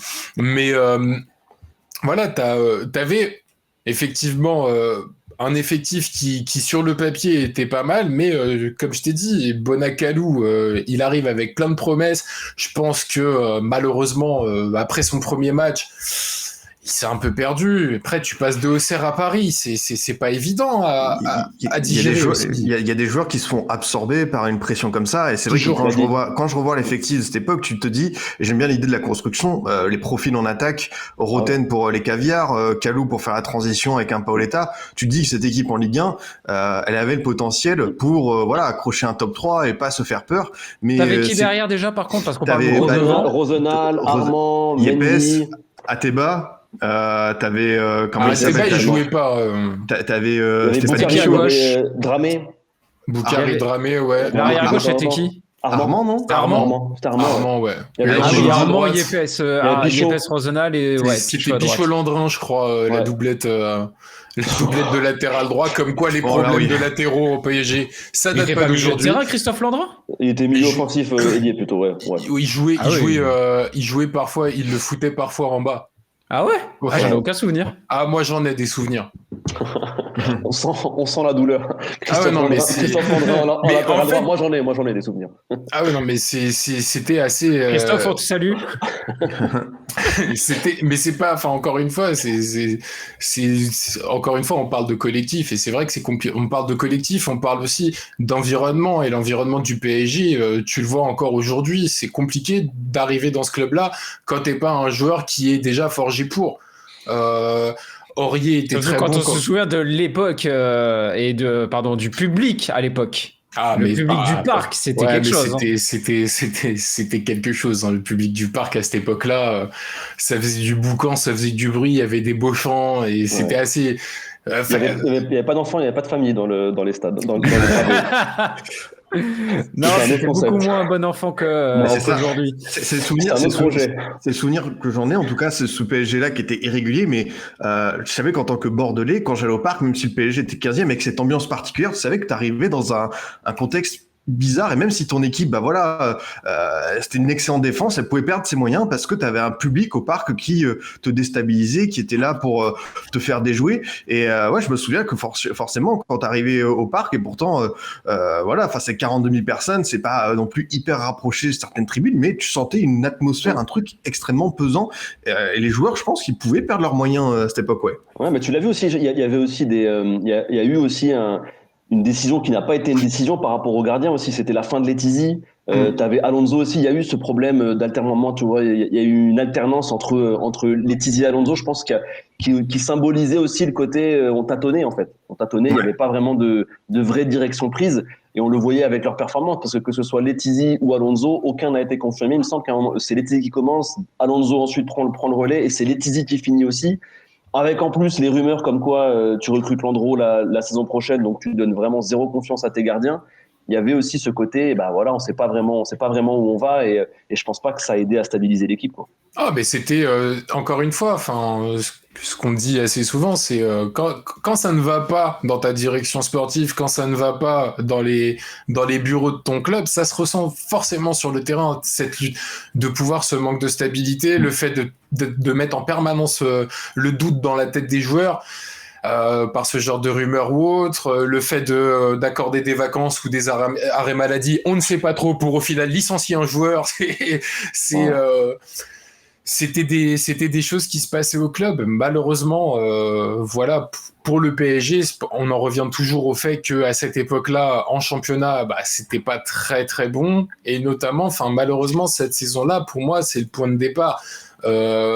Notamment, je m'adresse à toi, Samy, c'est le point de départ des 2 saisons très galères qu'a vécu ensuite le PSG derrière, 2006-2007, où justement ce problème de licenciement de Dorasso, où tu as un recrutement qui est fait sans être fait, va te plonger le club dans un marasme total, d'autant plus qu'encore une fois tu changes la saison d'après de coach en plein milieu d'année. Donc et la terrible saison d'après avec ce match à Sochaux. Ce match à Sochaux en 2007-2008, par contre, avec au bout du bout, donc c'était assez compliqué. C'est un club qui organisait des opérations maintien au Buffalo Grill. Mais je suis sérieux. Non, je suis sérieux. Hein. Je suis très sérieux. Ça a invité le collectif au Buffalo Grill après une sortie en karting. C'est la bonne franquette. Donc mais bon, c'était un autre PSG. C'était un PSG qui me faisait beaucoup souffrir en tant que supporter. Par contre, à un moment, tiens, puisque t'es dans la douleur, on va insister un petit peu plus. Vas-y, tant qu'on y est.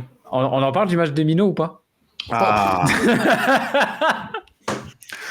Tu vois, est-ce qu'on en parle? C'est ce qui symbolise, je pense, tous les problèmes de ce PSG-là collectivement. Voilà, tu te retrouves face à une équipe qui n'est pas professionnelle, qui a été envoyée parce que le regretté pas une histoire de quota de place qui n'avait pas été quota de place et du coup de sécurité aussi qui n'était pas mise en place. Bon, ça après les affaires extra-sportives.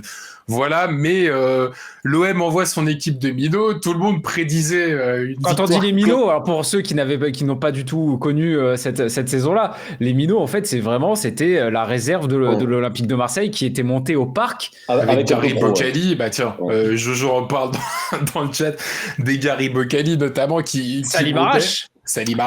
Il y avait Carasso, je pense. Est-ce que c'était Carasso Bocage? Ah, je me souviens pas de ça. Pour moi, ça fait partie de ceux qui viennent dans cette équipe marseillaise. Ah, c'est ça. J'ai la composition. Il y a Carasso, Boccali, Sivelli, André Luis, Delphine, Ndiaye, Jiménez. Voilà, dans les plus connus. Il y avait déjà Christian Jiménez? Ouais, oui, il était là et j'avais vu une action. C'est lui le Condor ou c'était non, le Condor c'était C'est Mendoza. Mendoza. Avec un surnom comme ça, tu savais que ça pouvait faire qu'un flop quoi. Le Condor Mendoza, c'était. Ça va pas du rêve. Ouais, tu sens qu'il y avait un truc là. Tu sens qu'on essaie de te survendre un truc. Bah, heureusement qu'il y a Franck Ribéry qui tire la baraque parce que c'est vrai qu'offensivement, l'OM post-Drogba a beaucoup tâtonné, ouais. Et d'ailleurs, Ribéry, il en a mis des sacrés sacoches. Après, on vous a pas mis d'image parce qu'en vrai, ça reste un 0-0 et le spectacle avait été assez faible. D'ailleurs, c'était le pire match de la saison, très franchement. Ouais. C'était le pire. Il s'est rien passé. En fait, pendant 90 minutes, c'est simple. Si t'étais sur le terrain, à un moment, tu pouvais taper comme ça tes joueurs, tu vois, pour voir s'ils bougeaient encore. Si ça bougeait encore, s'il se passait quelque chose. Il ne s'était strictement rien passé. Mais après. Mais c'est les dirigeants de Paris, d'ailleurs, qui s'étaient excusés du spectacle après le match. Ça s'est excusé. Alors, il y avait en plus des affaires parce que, du coup, t'avais un point retiré aux deux équipes pour ce magnifique spectacle. Point qui a été réattribué ensuite pas dans le championnat, mais ils avaient perdu, ils ont tous les deux eu un point de pénalité alors pas à cause du spectacle, mais on n'aurait pas voulu de les sanctionner pour ce spectacle-là. Et puis bon, le PSG voulait en fait jouer contre l'équipe titulaire de l'OM, c'était plus simple et ça s'est vu quelques mois après au Stade de France. C'était un peu plus facile du coup. Alors qu'à l'aller, je pense que c'est un but, c'est Marseille qui gagne sur un but de Salah. Oui. Et ça faisait 3 ou 4 ans que Marseille n'avait pas battu Paris. C'était, on sortait du Grand 8 et il y avait eu un match nul qui avait, c'était la première victoire au bout de 9 matchs. Ouais. De l'OM face au PSG. Et Sana, moi l'image qui m'avait marqué, c'était Sana en fait qui fait ça comme si sa célébration de sa vie.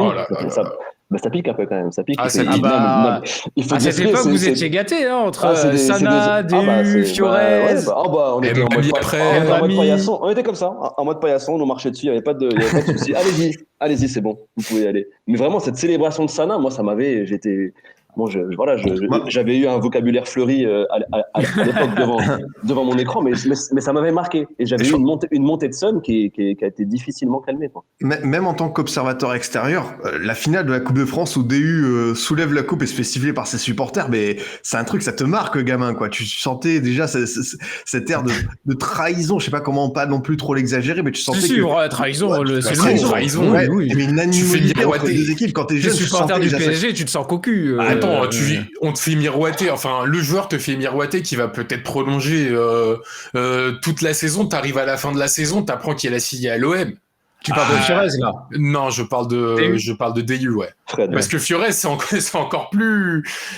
C'est un concept, Fiorez. C'est plus élaboré. Ouais, c'est plus sournois, voilà. Je cherchais le mot. Je cherchais un mot valable. Politiquement correct. Voilà, politiquement correct. C'est plus sournois. Mais c'est vrai que DU, à ce propos, Adri, je te laisse retrouver la photo des vainqueurs de la Coupe de France.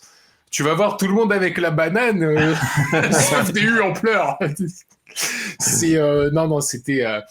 Mais c'était une époque où, pour le coup, la rivalité Paris-Marseille était beaucoup plus forte qu'elle ne l'est actuellement, parce que ça se jouait énormément sur le terrain, dans les tribunes, mais également dans les coulisses. dans les instances dirigeantes. Cette année-là, c'est l'affaire de l'ammoniaque dans le vestiaire du Vélodrome, où t'as Fournier qui on a vu le gentil Paris, on va voir le méchant Paris. Résultat des courses, Sana nous met un but, on perd. On l'a vu, le méchant Paris. Yes. Mais voilà, t'avais ce sort de déstabilisation-là qui était propre à une vraie rivalité et qui, pour le coup, on va me trouver peut-être un peu vieux con, mais me manque. Ce genre de truc-là me manque, ce genre de déclaration par presse interposée me manque, ce genre de petits coups dans les vestiaires, ça me manque, ça fait partie du football. Ouais. Mais ça, après, c'est de manière générale, de toute façon. Oui, ça, c'est pas pour mon plaisir. Voilà, c'est devenu plus aseptisé, on s'en rend compte. Hein. Ah, heureux de voir, Samy, que toi aussi, t'as un boomer. Bienvenue dans notre équipe. Bienvenue. Pourquoi je l'ai recruté, à votre avis? C'était mieux avant. C'est pas pour rien que je l'ai recruté, les gars. Je l'ai pas pris au pif. Hein. Je savais qu'il allait et que ça collait, qu'il avait cet esprit boomer en lui. Je savais qu'il avait des choses à exprimer aujourd'hui.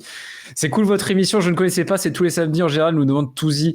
Merci. Et c'est pas tous les samedis. C'est un samedi sur 2 à 10h30. Voilà. Et donc le prochain, ce sera dans 2 semaines et ce sera la dernière pour donc c'est vu qu'on se calque sur la saison. Et après on verra pour la saison prochaine. Ça, on vous tiendra au courant. Est-ce que vous vouliez rajouter quelque chose sur le sujet du PSG ou on passe au suivant? Merci Pedro d'avoir été là. Merci beaucoup. Alors on va continuer. On va parler un petit peu de Lille parce que aujourd'hui on est quand même assez habitué à voir Lille jouer soit les outsiders, soit jouer les premières places dans ce championnat de France. Mais à cette époque-là, c'était clairement pas la normale, c'était même la genèse du LOSC d'aujourd'hui. Adri, est-ce que tu peux nous raconter un petit peu comment tout cela commence ?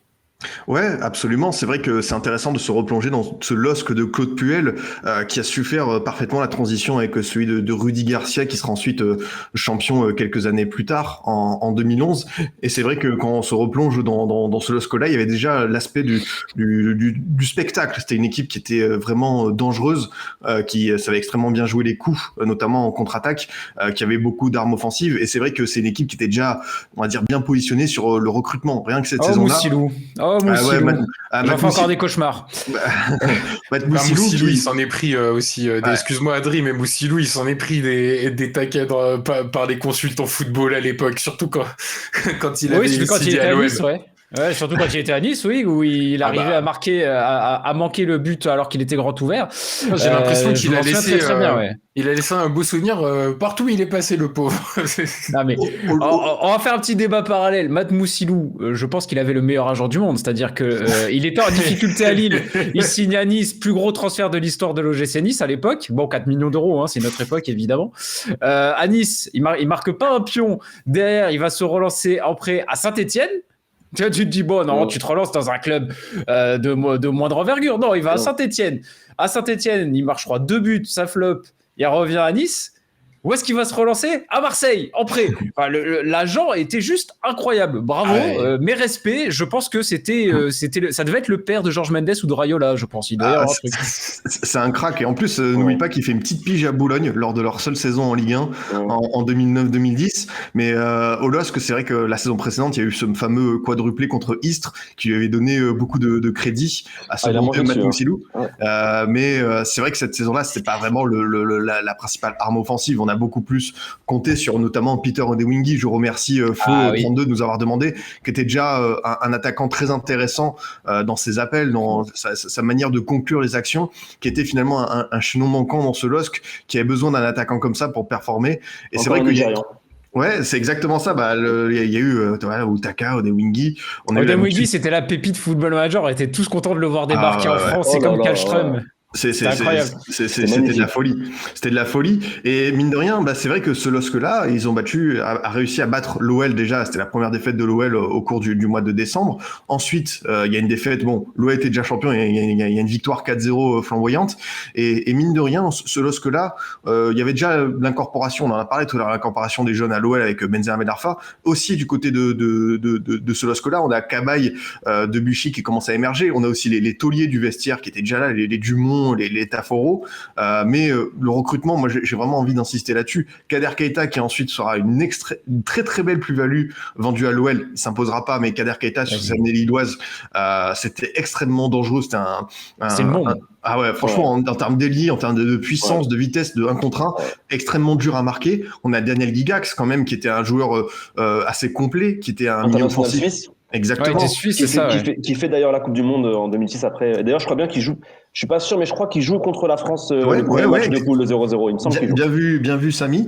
Avec évidemment un gros plan sur Grégorini à ce moment-là. Voilà. Bah, il fallait bien une petite pépite. Mais sur ceci Grégorini. dit, parce qu'on aime bien mettre des petites balles perdues sur Grégorini là depuis deux émissions, mais la saison 2005-2006, c'est justement la fin de Damien Grégorini avec le Nice. Après, je crois qu'il part à Nancy et il se fait remplacer par un certain Hugo Lloris, la petite pépite du centre de formation. Ah bah, il faut se mouiller la nuque, hein. Oui, c'est sûr que là, c'était pas tout à fait le même style, hein. Effectivement, c'était pas tout à fait le même style, ni le même niveau. Mais après, Damien Grégorini, c'était quand même un bon petit gardien. C'est juste, c'était peut-être pas le plus rassurant, voilà. Alors... C'est ça, mais ça fait partie de ces figures emblématiques de la Ligue 1. Et juste pour terminer sur le recrutement, on a aussi Stéphane Lichtsteiner, qui en termes de vice, on a déjà parlé entre nous, mais voilà, il fallait aussi des joueurs comme ça pour cette jeune équipe du LOSC avoir un peu plus d'expérience, de flair. Et Lichtsteiner a bien participé là-dessus. Et au final, le LOSC termine deuxième meilleure attaque de la Ligue 1, arrive sur le podium et parvient à faire de belles choses en Coupe d'Europe, même si c'était une troisième place devant Manchester United quand même, avec ce fameux but d'Asimovic au Stade de France contre le grand United d'Alex Ferguson.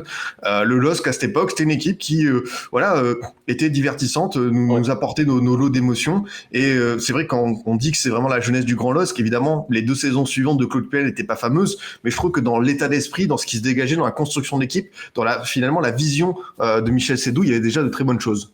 D'ailleurs, c'est la saison d'après où ils font la performance à Milan avec Bodmer et Keita. Exactement, oui. Le 2-0. Exactement. Avec Odewingie qui marque à San Siro, ouais. Il était là, Michel Bastos, cette saison, nous demandons Claude Poulain, il me semble que pas encore. Non. Il arrive après. Ouais. Mais tu as parlé de Jean de Macoun aujourd'hui. Forcément Jean de Macoun après qui a été quand on a dit que l'OL commençait à piquer les talents de ce genre d'équipe, Jean de Macoun en termes de milieu de terrain, merci de le rappeler Nico, extrêmement fort. Et encore une fois, on parle beaucoup des gabarits dans le football et tout, mais Jean de Macoun de la tête, le rapport gabarit jeu aérien démentiel. Jean de Macoun était extrêmement dur. Tim Cahill aime ça, ouais. D'ailleurs, il marque contre Lyon d'ailleurs, je crois. Macoun il fait un énorme match contre Lyon. C'est peut-être aussi ce qui a décidé les dirigeants lyonnais à lâcher l'oseille sur lui, mais ouais, le Lille, tu l'as très bien dit. Franchement, quand tu vois l'effectif, encore une fois, c'est un peu comme le même délire que le milieu de Lyon. Quand tu vois où sont partis les joueurs clés, tu sentais qu'il y avait quand même un potentiel. Et on sait que Puel, parce que Puel, on peut dire ce qu'on veut sur lui, il a quand même eu des résultats un peu partout où il est passé. Ça reste pour moi un des très bons entraîneurs français de ces 20 dernières années. Ça fait plaisir d'entendre quelqu'un de le dire que moi, parce que Puel, je trouve que c'est un entraîneur. On n'en fait pas assez avec ce coach, parce qu'en fait, partout où il passe, à part peut-être à l'Olympique Lyonnais, et encore, il y a cette demi-finale de Ligue des Champions. Exactement. C'est quand même un entraîneur qui réussit partout où il passe et qui réussit au niveau des résultats. Qui a tenté sa chance à l'étranger. Qui a eu sa chance à l'étranger. Parce que des entraîneurs français à qui on fait confiance, il n'y en a pas 100 000. Hein. Oui, il fait Southampton et Leicester, effectivement. Et en plus, c'est quelqu'un qui, partout où il passe, développe et fait grandir des joueurs. Exactement. Aussi, c'est une de ses grandes forces. Et je trouve que c'est aussi là-dessus que on peut travailler, évaluer le niveau d'un entraîneur. Et là-dessus, Claude Puel, c'est quand même quelque chose, je trouve. Mais c'était parfait pour lui, c'était un mix jeunesse avec des joueurs, tu l'as très bien dit, avec des cadres comme Taforo qui était déjà présent, même Tony Silva dans les buts. Il y avait Tony Silva, j'ai oublié. Ouais, il a réussi à créer une vraie alchimie. Je crois que Cabaye joue quand même plus que Debuchy. Cabaye a plus de pour moi, le milieu, c'était Cabaye, Macoun et Bodmer. Ouais, avec un Bodmer, c'était encore le Bodmer offensif, parce que bon, à la fin il a fini quasiment gardien, mais c'est vrai que c'est vrai que c'était une équipe quand même séduisante. Et moi, ce qui m'avait marqué surtout, c'est la dernière journée où il y avait eu un retournement de ouf, où à un moment donné, en fait, Lille était sorti de la place de la Ligue des Champions. C'était Marseille, je crois, qui l'avait eu parce que Marseille avait marqué avec Maoulida. Enfin, c'était un multiplex de fou, le dernier multiplex de la saison 2005-2006, pas au niveau du titre, parce qu'on savait qu'il était joué, mais au niveau des places européennes, c'était extraordinaire. Ça a bougé parce qu'en plus, je crois que Lille jouait Rennes et ils se prennent 2-0, je crois, au bout de 20 ou 25 minutes. Donc Lille est quasiment out de la Ligue des Champions et ils réussissent à revenir justement grâce à Odemounji. Je crois qu'il marque sur le dernier match. Ils font 2-2 en toute fin de rencontre. Et c'était vraiment, enfin moi c'est ce qui m'avait marqué quoi. Et en plus c'était mérité parce que comme tu l'as dit, je crois que c'est la deuxième attaque de la Ligue 1 et c'est beau quand le football est récompensé, le football offensif est récompensé. Voilà, c'était quand même mérité et on l'a vu après par la suite qu'en Coupe d'Europe, ils nous ont pas forcément déçus. Ils ont quand même fait des belles pertes. Donc ouais, c'était une équipe vraiment séduisante. Et ça faisait plaisir, comme tu l'as dit, Odemounji, parce que tu disais Football Manager. À l'époque, tu vois, encore là, je vais te faire un truc boomers. On n'avait pas tous des iPhones où on pouvait voir direct. Moi, j'ai découvert sa tête. C'était cool quand même de découvrir les têtes des joueurs parce qu'on avait que les noms. Il n'y avait pas les photos encore sur Football Manager. Et c'était sympa de voir sa tête. Il ressemble à ça en fait. Je suis d'accord avec toi. Mais combien de fois ça m'est arrivé? Donc Odemounji fait partie de ces joueurs où je voulais vraiment le voir et enfin je l'avais découvert. Et je l'imaginais pas comme ça. Et t'étais pas déçu? Non, j'étais pas déçu, mais je l'imaginais pas comme ça parce qu'on imagine dans notre tête. Mais je le trouvais tellement bon dans la profondeur, cet attaquant. Ça partait vite. Hein. Très vite. Hein. C'était incroyable. Il y avait un moment, je crois, ils avaient. C'était en Ligue des Champions, ils avaient chronométré, je crois, son sprint à 38 km/h. C'est bizarre que derrière, il fasse pas une plus grande carrière, Odemounji. On l'a un peu perdu de vue par la suite. Il vient quoi après? Il fait Russie, non? Russie, au Lokomotiv, je crois, et après il fait un nombre de piges en PL, notamment à Stoke City. Finalement, il n'aurait jamais réussi à se stabiliser, à enchaîner comme il a pu le faire sur 2-3 saisons au LOSC. C'était bon, CSK CSK, tu crois? Il me semble à vérifier. Après, je sais que tu le vois, par contre, il est quand même présent en équipe du Nigeria. Il me semble qu'il fait une ou deux Coupes du Monde. Il fait la 2010. Ouais, c'est ça. Ouais, alors, attention, j'ai son parcours après le LOSC. Lokomotiv Moscou, West Bromwich, Cardiff, Stoke, Bristol, Rotherham et Madura United, qui est un club indonésien. Indonésie, ça. Ouais. Ça sent pas le très très haut niveau. Dommage. Ouais, mais il fait une Coupe du Monde, ça, il fait 2010 sûr. Après, je sais pas s'il est dans le squad nigérian en 2006. Je suis même pas sûr que le Nigérien soit dans la Coupe du Monde 2006. Je permets de répondre à la question de Yeti 63. Il est pas à moitié russe, j'ai un truc comme ça dans la tête. Il est à moitié ouzbek. Il a aussi la double nationalité ouzbek. Improbable, mais voilà, c'est le charme de ce type de joueur. Ouzbek, je me coucherai moins bête ce soir. Ça, je le savais pas pour le coup. Pour moi, il était nigérian. Il est pas né en Ukraine. Non, il est justement né à Tachkent, la capitale, à l'époque de l'Union soviétique, ouais.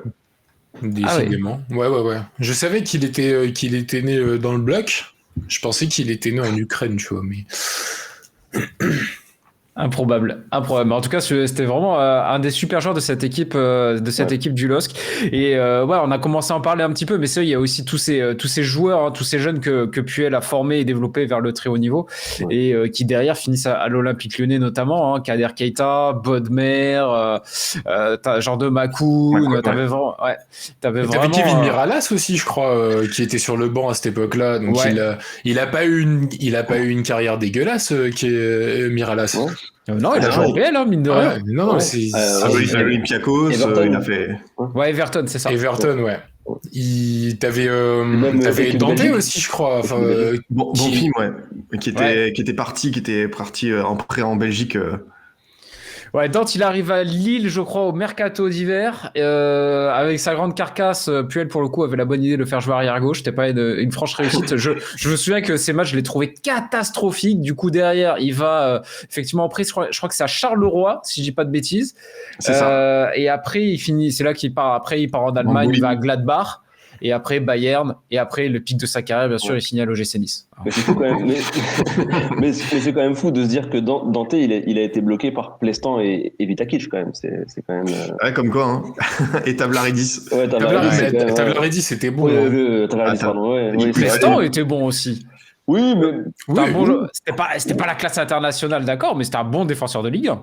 Mais quand tu connais ensuite la carrière quand tu compares ensuite la carrière de Plestan à celle de Dante, Parce que Plestan, C'est c'est pas quoi? la même. C'est 2-3 années à son prime, quoi, au top niveau. C'est ça, c'est pas non plus. Ah oui, non, mais C'était- loin de moi l'idée de comparer Plestan et Nantes, et bien évidemment. Mais c'est fou, quoi. Et aussi, on a oublié Hicham Abou Charwan, quand même, le petit côté marocain qui venait du Raja Casablanca. Lille qui avait quand même une tradition avec les joueurs marocains, avec notamment Bassir, moi qui m'avait fait rêver dans le début des années 2000 avec son association avec Bakary et son but magnifique contre Dortmund en Ligue des Champions. Et- Ils avaient quand même pris le risque. C'était quand même rare à l'époque de recruter des joueurs d'un championnat africain du championnat marocain à l'époque. Et c'était un échec, mais Ouais, il a pas beaucoup joué à Boucherwan. non, alors que c'était vraiment la star offensive du Raja, il avait vraiment. Mais il était déjà un peu international, potentiel. là, à cette époque-là. Ouais, après il a pas eu une grosse carrière internationale. Hein.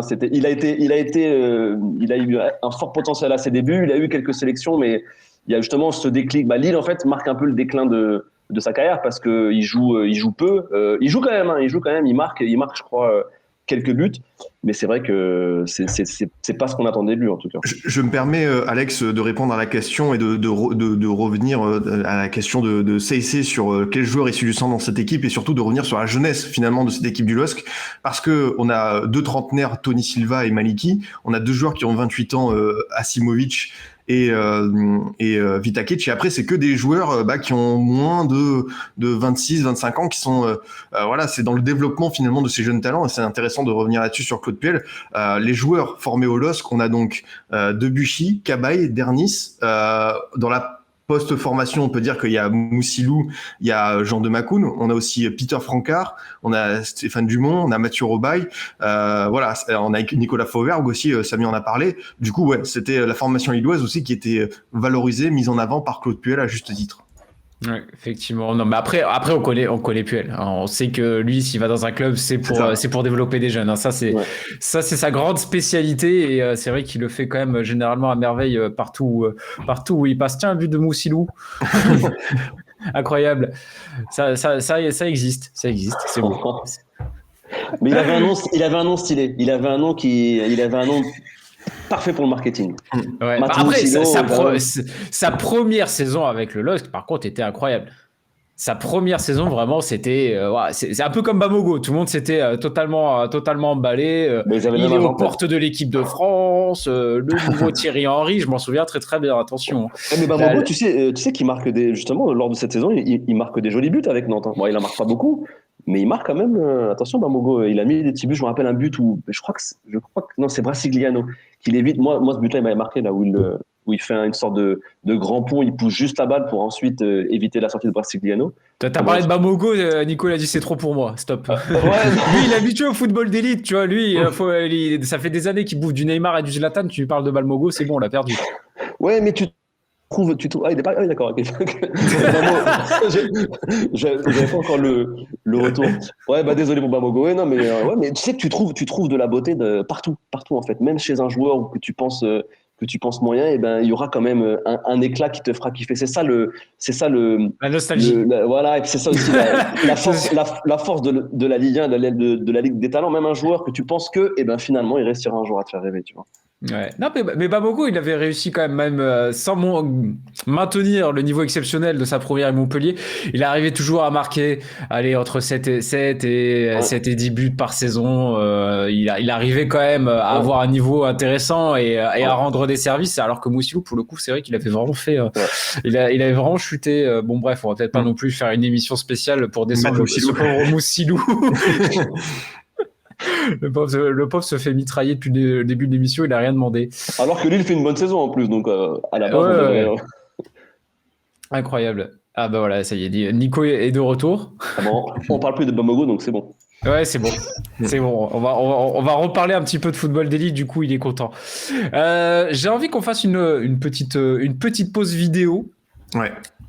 Et on vous a préparé un petit top but de la saison. On va vous mettre ça à l'écran et on va admirer un petit peu. Amaury, si tu peux nous mettre ça, tu serais bien urbain. Je crois qu'il y a quelques pépites qui vont arriver.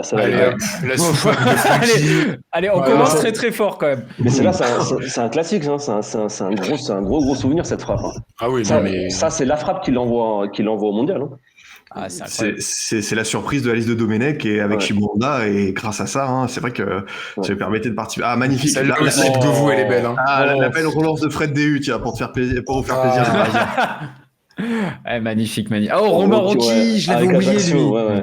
C'est un ancien Ouais. parisien, lui. Oui, bah oui, exactement, d'ailleurs, ouais. il loupe le penalty contre Guignon en Coupe de la Ligue, mais pas la finale. C'est le 8e de finale quelques années après. Oh purée, celui-là, je m'en souviens très bien, j'étais juste devant. Oh là là Oh là là là là là. oh la Et d'ailleurs, violence. regarde, on voit Mais Alex qu'est-ce faire que la c'est que descente ce sur le geste but. Ouais. Enfin, un Ouais. truc positif sur Ah, Nice ouais. dans cette émission. Mais il était incroyable. Purée, c'est vrai que la Mouchi était revenu Ouais. à Marseille. Ouais. Oh là là, quel but. Même... Ouah, Ça, c'est bien. L'angle complètement fermé. Roudet, ah là Oh là là là. là, magnifique. Ah bah voilà, enfin des choses positives Ouais. sur Nice. Tu vois Beaucoup qu'il n'y a de pas ça, que quand des même. mauvaises choses. Tu vois qu'il n'y a pas que Grégorini, Alex. Mais d'ailleurs, je suis en train de percuter, mais 2006, c'est l'année où on perd la Coupe de la Ligue contre Nancy, Contre Corée, hein. contre Pablo Correa. Oui. J'en ai marre de cette saison. T'as un Wayne Roudet Ouais. incroyable. Voilà. Wayne Voilà Roudet. le fameux Ah, coup le franc fameux. avec Benzema Ah, qui voilà. avec le double Oh là plan. là là là. Voilà, le fameux coup franc. Je crois qu'il est à 39 mètres, si je dis pas de Ouais. bêtises. Magnifique. Avec ses ballons qui volaient. Mais c'est vrai que les ballons, sans Ouais. leur donner des Ouais. excuses, c'est vrai que les ballons, ils étaient catastrophiques. Ah, Bon, Schallström, ils étaient bien plastifiés. Bon. quel joueur quand même, ce Kim. Quel joueur. Mm. Ah, bien choisi, quel stade. Il a bien Dommage d'en choisi appartenir. le stade. Nickel, tu m'étonnes. Isabé, hein, Ah, oui. Isabé aussi. Isabé, Le pour coup- la petite anecdote, le coup il de avait, Oh, je l'avais oublié ce but. Le couteau suisse. Excuse-nous, Pour la- Rivaldo, quoi. pour la petite anecdote, Isabé, il avait son Ah, il est fan beau celui-là, il est club beau. à Bonal. Peugeot Rivaldo.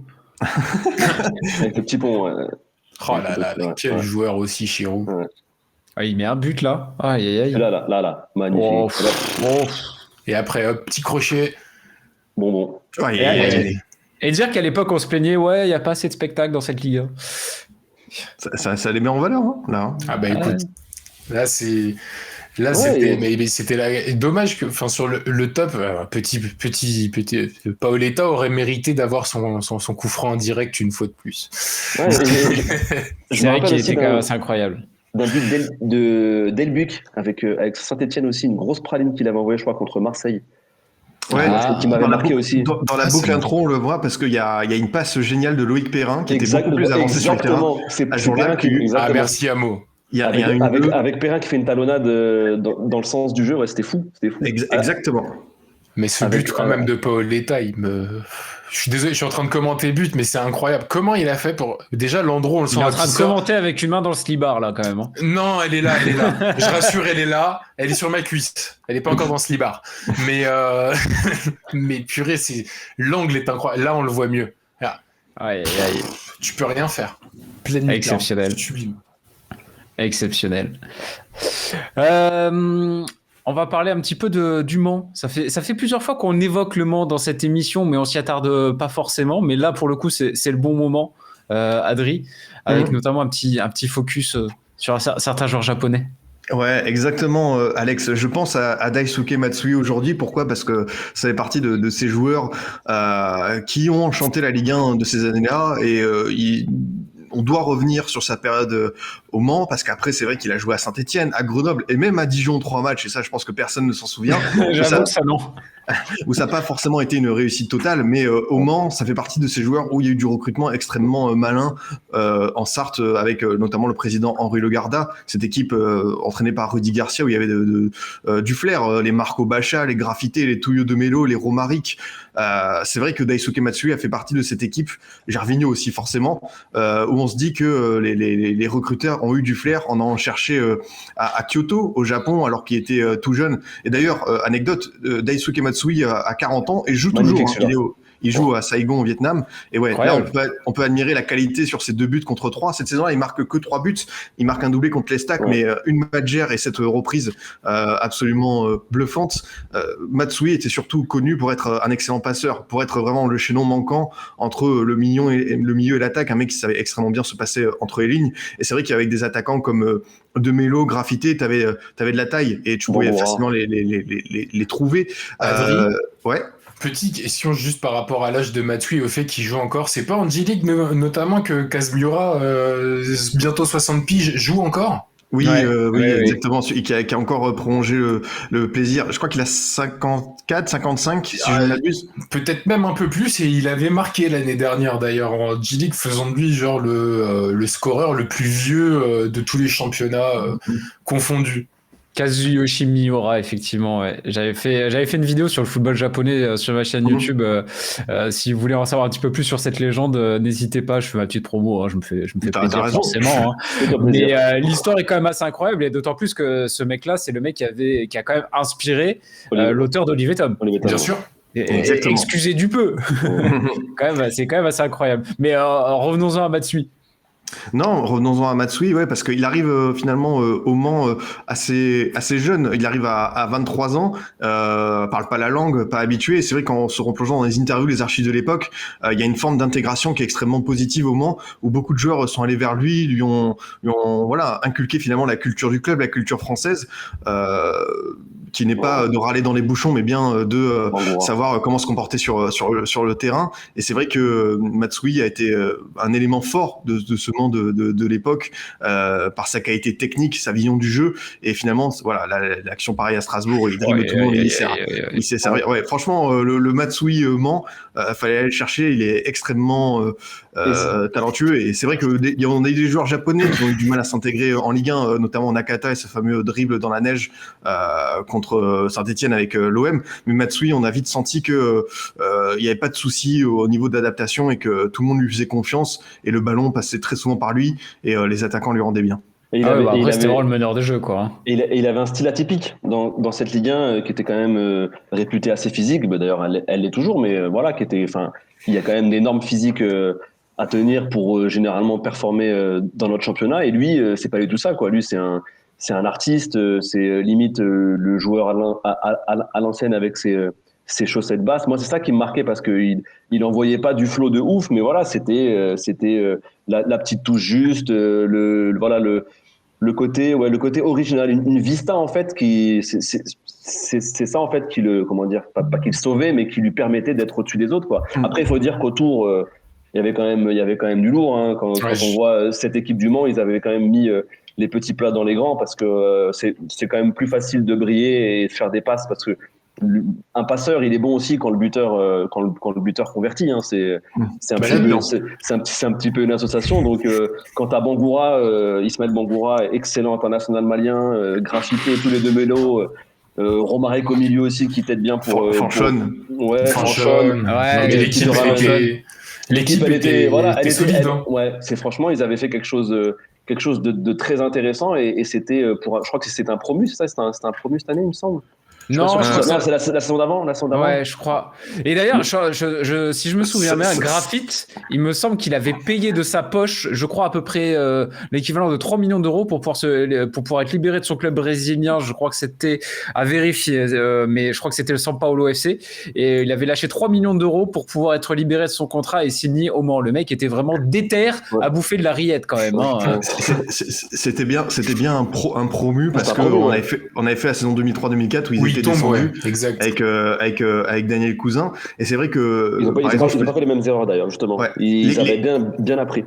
Si je peux me permettre de dire l'équipe type, c'était comme ça, on permet aussi de rendre hommage à cette équipe, d'aller un peu plus loin. L'équipe type, c'était Yohan Pelé au cage, Laurent Bonnard, Cerdan Bassa en défense, Frédéric Thomas à gauche. On avait donc t'avais Johan Hautecoeur, bien sûr. Johan Hautecoeur, Romaric, Matsui, et devant, t'avais Fanchon, Graffité, Bangoura. Donc il y avait du beau matériel, avec évidemment l'inépuisable Cédric Forêt, peut-être l'un des meilleurs attaquants de l'histoire de la Ligue 2, qui avait fait sa petite pige au Mans aussi. Donc Toulousain, ouais, et avec Hans aussi, qui avait des techniques de management novatrices. En Ligue 1, et il a réussi à bien manager tout ça, et il y avait une bonne alchimie. C'était plaisant, en tout cas moi j'ai l'image, et c'est ça qui est quand même triste, parce que maintenant on voit où est le Mans. Là il y a une légère remontée, mais il y a eu quand même, et en plus c'est cette équipe là qui a permis aussi de créer la MMA Arena. Il y a eu un projet quand même, il y a eu un engouement pour le football au Mans, qui a commencé avec cette formation là, avec cet effectif là. C'était Le Gardin qui dirigeait le club à cette époque là. Henri Le Gardin. qui était un visionnaire à l'époque. C'est lui qui avait commencé à faire des recrutements très fins, comme tu dis, les De Mello, les Graffités, les Bad Suisse. C'est lui qui avait réussi à valoriser aussi son club et ses joueurs en récupérant des belles sommes pour ses saignons plus tard, pour Marco Baccia. C'est lui qui a lancé l'idée de la MM Arena et du coup d'avoir un grand stade au Mans. Malheureusement, c'est aussi là qu'il y a eu la cassure parce que le club ne s'est pas maintenu en Ligue 1. Mais en parlant de président visionnaire, la MMA Arena, c'est pas le premier stade français à avoir un naming? C'est une possibilité. C'est vrai que comme ça, de tête, ouais. Je vois pas d'autres stades avant. Il me semble que c'est le premier, à vérifier, mais il me semble que c'est le premier, effectivement. Coutadeur était déjà là, nous demande Jojo Castolo, il me semble. Il intègre l'équipe pro la saison d'après, 2006-2007. Il fait partie de l'équipe qui a remporté la Gambardella en 2004 avec Loriot notamment. Et on n'a pas encore parlé, mais de l'emblématique Mamadou Samassa. C'était le gardien, c'est ça? Non, c'est l'attaquant.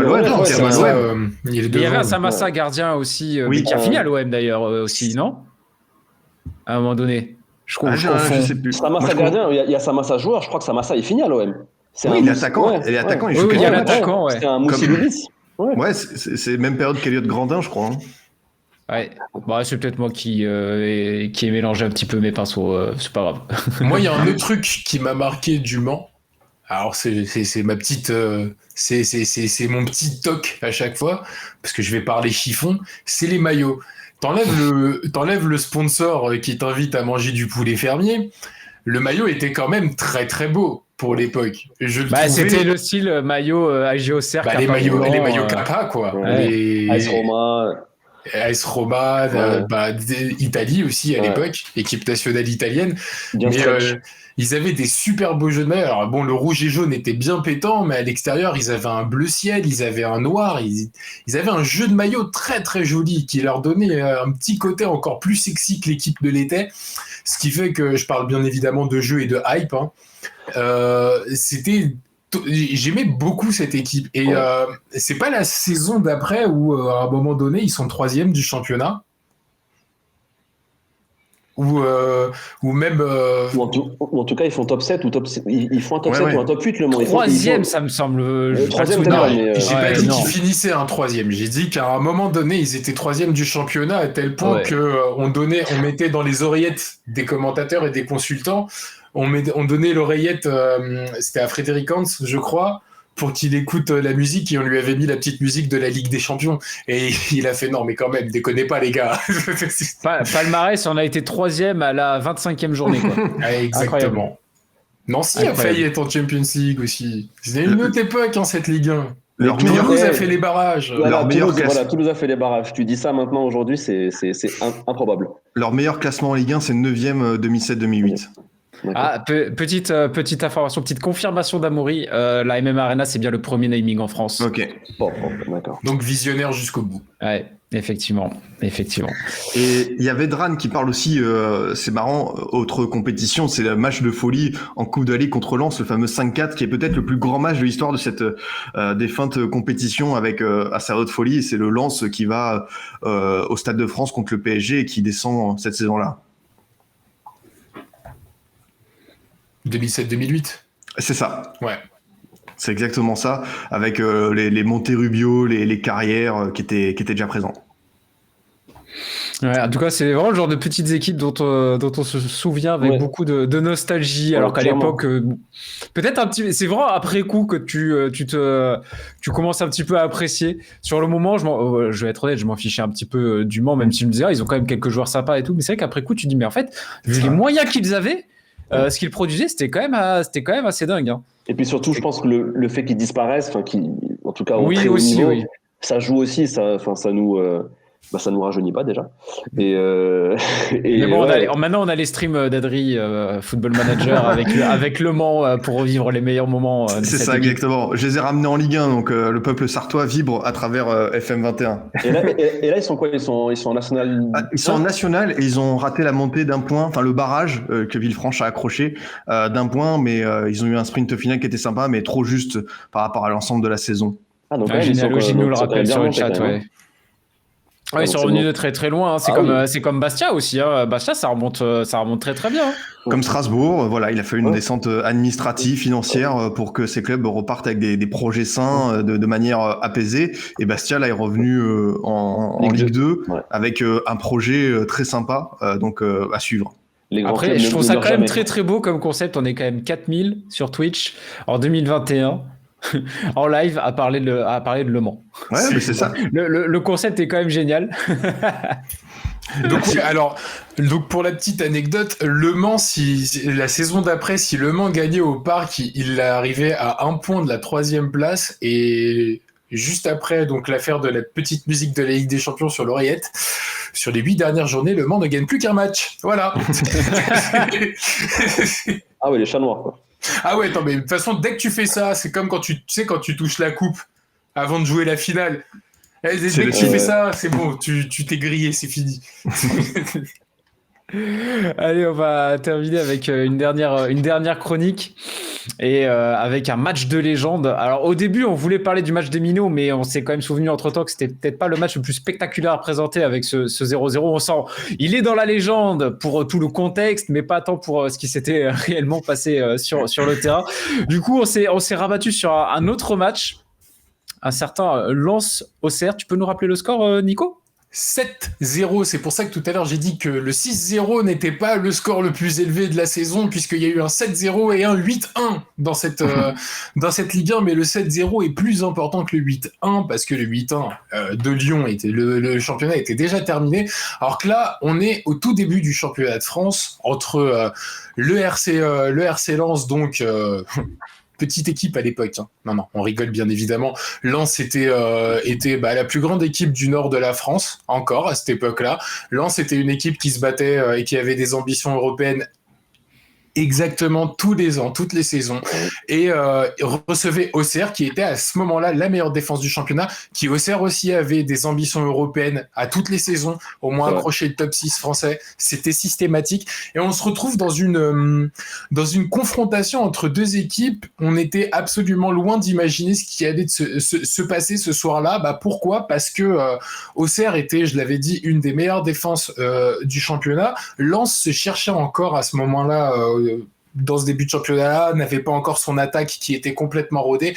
Je peux vous dire que ce soir-là, ils l'ont bien rodé l'attaque. Vous allez pouvoir découvrir les buts de ce match-là en même temps, là vous voyez la boucle, et vous allez voir à quel point un moment d'absence d'une équipe peut coûter très très cher, parce que les buts sont systématiquement marqués par manque d'engagement, manque d'ambition, manque de sérieux de la part du côté auxerrois, qui n'était absolument pas programmé pour en prendre 7. Et c'est qui le coach ? C'est pas encore Jean Fernandez, c'est Santini. C'est Santini, hein, ouais, c'est Santini. Santini, le coach qui venait d'arriver, hein, si je dis pas de bêtises. Ouais, je pense que c'était la saison post-Giroud. Ouais, c'est exactement. Ça. Après le départ de toutes les stars, tout ça. Ouais. Tout à fait. Et Santini qui arrive avec son expérience et qui se mange une fessée par le Racing Club de Lens de Gillot. Donc comme quoi tout est la ligne d'attaque s'il vous plaît, Daniel Cousin, Aruna Dindan, Olivier Thomer, c'était n'importe quoi. Il y avait Fro était peut-être pas encore arrivé. Fro arrive à l'hiver, si je dis pas de bêtises. Ouais, Fro arrive. Fro, il y avait Issam Gema aussi, le Tunisien. Issam Gema. Alors attends, alors par contre, il rentre. Alou Diarra, Sedou Keita. T'avais aussi bien évidemment. Sedou Keita. Sedou Keita, quel monstre. Derrière les gars, vous aviez Assou Koto, par exemple. Ouais. Vous avez le mythique Johan Demont. J'ai demandé un petit zoom sur sa coupe de cheveux. Je sais pas si je l'aurai parce que elle est quand même mythique, parce qu'il marque sur ce match-là. Nicolas Gillet, Eric Carrière. C'était une très très grosse équipe. T'avais Alou Diarra, t'avais Sedou Keita, faut pas l'oublier. C'était une superbe équipe de Lens, mais en face. Auxerre n'avait pas une équipe dégueulasse. Certes, c'était la fin du cycle dont c'est toi qui avais parlé, Adri, dans un précédent Ligue 1 Legends, le cycle de la J Auxerre. The Last Dance, la fameuse The Last Dance qui était terminée depuis longtemps. Il restait qui ? Fabien Cole qui ne savait plus où se mettre à ce moment-là du match.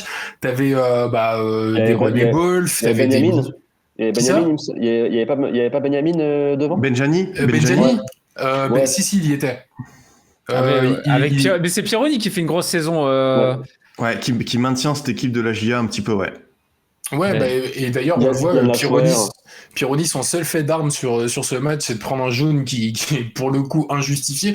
Mais ça démontrait aussi du manque d'agressivité de cette équipe-là auxerroise. Et surtout, on va parler quand même du positif et de Et Lens. Daniel Cousin, quoi, le Ronaldo gabonais, il était incroyable. Mais il était très très fort. Il était incroyable. Lance en profondeur a été C'est solide. surtout Lens à ce moment-là, voilà, ils font un festival offensif. Vous pouvez voir les buts. Bon, il y en a pas des exceptionnels. Ça part toujours d'une récupération parfois très basse.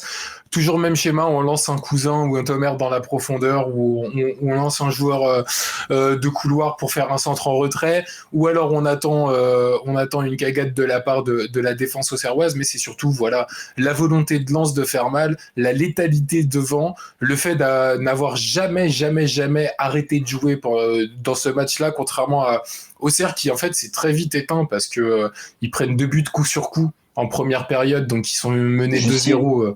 Jussier qui signe à Bordeaux après. Ah ouais, Jussier qui C'est ça. Ouais. Qui signe signe à Bordeaux. au cours de la saison 2006-2007, ouais. Et En tu plus, avais... Vas-y, Ouais, non, désolé, je t'ai coupé du coup. Non, juste, parce qu'en fait, c'était un match qui était lors de la J4, c'est ça, enfin, c'était la C'est ça. 4e journée. Et au final, enfin, on ne savait pas à l'époque, mais c'est un match qui a compté, puisque je crois qu'ils sont en bataille pour une place en Coupe d'Europe en fin de saison, et ils finissent à 1 point d'écart. Ils finissent à 1 point d'écart, ils sont 4e. Ouais, 4e et Auxerre 6e. Auxerre, ouais, c'est Marseille qui coupe les deux équipes. Et mais c'est surtout, ce match, tu as dit, il est très important parce que c'est le vrai départ d'une série exceptionnelle de la part de Lens, qui n'avait pas perdu pendant 20 matchs cette saison-là et qui avait réellement des ambitions de Ligue des Champions et qui reste quand même une anomalie. Cette saison-là reste une anomalie. Comment en fait Lens n'a pas réussi à accrocher la Ligue des Champions? Parce qu'ils se sont un peu liquéfiés justement après cette longue série d'invincibilité. Mais voilà, c'était des joueurs qui étaient et une équipe qui était systématiquement compliquée à manœuvrer. Tu savais très bien que quand tu allais te déplacer à Bollaert, tu avais plus de chances de vivre une soirée galère que de repartir avec le sourire. Là, les Auxerrois l'ont appris à leurs dépens. Alors, ce qui était assez drôle en faisant mes petites recherches, c'est que Philippe Violo, ils ont interviewé Violo récemment. Est-ce que tu peux rappeler qui est Philippe Violo? C'est peut-être pas le nom qui parle à tout le monde. Ah, Philippe Violo, grand joueur auxerrois et surtout capitaine de cette équipe d'Auxerre. C'était le plus ancien, je crois, de l'effectif en termes de longévité avec Fabien Cole à être à Auxerre, donc véritable légende de Lyon, et qui avait dit il y a 3 ans, on lui avait demandé son avis, comment on se remettait en fait les yeux en face des trous après une telle défaite. Et lui, il avait expliqué qu'après une telle déroute, en fait, ce match-là, Auxerre n'a strictement rien proposé, rien fait. Je sais même pas s'il frappe une fois au but dans ce match-là ou 2 fois. C'est peut-être dans le premier quart d'heure, il tente une frappe. Après, il y a 2-3 incursions et rien de plus. Et il expliquait qu'en fait, il y avait un tel sentiment de honte, un tel sentiment de travail non fait parce que c'est un accident ce qui s'est passé là, que pendant une semaine tu gamberges et tu ne sors pas dans la rue, tu ne sors pas de chez toi, tu ne penses qu'au football et tu sais que la seule façon de pouvoir passer outre ce match-là, c'est de gagner ton match d'après. Et pendant une semaine, donc il t'expliquait qu'il sortait pas dans la rue. Auxerre est une ville très petite, tout le monde se connaît. Il avait un sentiment de honte vis-à-vis du club, vis-à-vis du maillot, vis-à-vis des supporters, et il s'est retrouvé à gamberger pendant une semaine, et Auxerre derrière gagne son match après et fait surtout une très très belle saison. Mais voilà, tu le disais, Samy, le point à compter pour Lens, mais il me semble que si Auxerre avait gagné ce match-là, eux étaient en Ligue des Champions. Il me semble. Ouais. Donc, parce que c'est très, c'est très, quand même c'est la très, belle très serré, époque, hein. Les classements, c'était assez incroyable. Je trouve, t'avais une lutte à chaque fois pour le titre et pour les places en Ligue des Champions. C'était quand même assez Et dingue. pas que- Aujourd'hui, pas ça que reste des encore champions. homogène, mais j'ai l'impression que un petit peu, bon, peut-être aussi T'as maintenant des parce blocs. qu'on a Paris aussi qui mais t'as des qui a un blocs. peu étiré tout ça, quoi. Et Je pas, veux que dire, et pas que Ligue des Champions, hein, ce que tu disais, il y avait aussi la Coupe de l'UEFA qui avait aussi une certaine valeur, Bien certaine sûr. valeur pour les clubs, ou maintenant, ou l'Europa League, bon, bah, après je parle même pas de la conférence, Europa Conférence, enfin, bref, Europa Conference League. voilà, Ouais. enfin bon, on verra bien, mais enfin, il y avait quand même une saveur, la Coupe de l'UEFA valait quelque chose, et c'était pour ça aussi, pour que, enfin, les clubs se battaient pour ça. Tu vois à la fin, Marseille, Lens et Auxerre, ils sont en bataille jusqu'au sang pour pouvoir justement accrocher la Coupe de l'UEFA. L'échec de Marseille qui rate la Ligue des Champions et qui est quand même, non, je crois que Marseille rate l'UEFA, non? Oui. Non, si, parce Non, ils sont 5e, donc ils ont eu le barrage. 5e, donc ouais. Ah, non, je suis même pas non, sûr. non. Ils sont le 4e avec l'UEFA et après t'as le vainqueur de la Coupe de la Ligue et la Coupe de France. qui sont en UEFA. Ça. Mais Marseille. Et Marseille, c'est un échec complet en finissant 5e en ratant la Coupe de l'UEFA. Marseille va Attendez, il y a Adri qui a tout sous les yeux. Voilà, ils vont en Intertoto et c'est la fameuse saison où ils tapent la Corogne avec Robert Louis Dreyfus en claquette sur le Vélodrome. Exactement. Mais les gars, vous savez qu'il y a un joueur qui a joué ce 7-0 là qui va jouer normalement demain soir. Hilton ? Ouais. Ouais, je vais dire la longévité de Vito. Que lui. Je sais même pas comment, j'ai pas percuté de suite. Qui a parlé de son désir de prolonger l'aventure encore une fois. Et écoute, Vito, on t'embrasse. Non, mais il est pas censé arrêter à la fin de la saison ? Bah oui, justement. Il a donné une interview où il disait, moi, franchement, prolonger, ça me dérange absolument pas. Pourquoi pas ? D'accord. D'accord, c'est Montpellier qui le pousse un peu à la retraite, quoi. Et après, t'as comment dire, ce match-là, en fait, est très important parce qu'il peut nourrir aussi énormément plein de regrets pour Lens.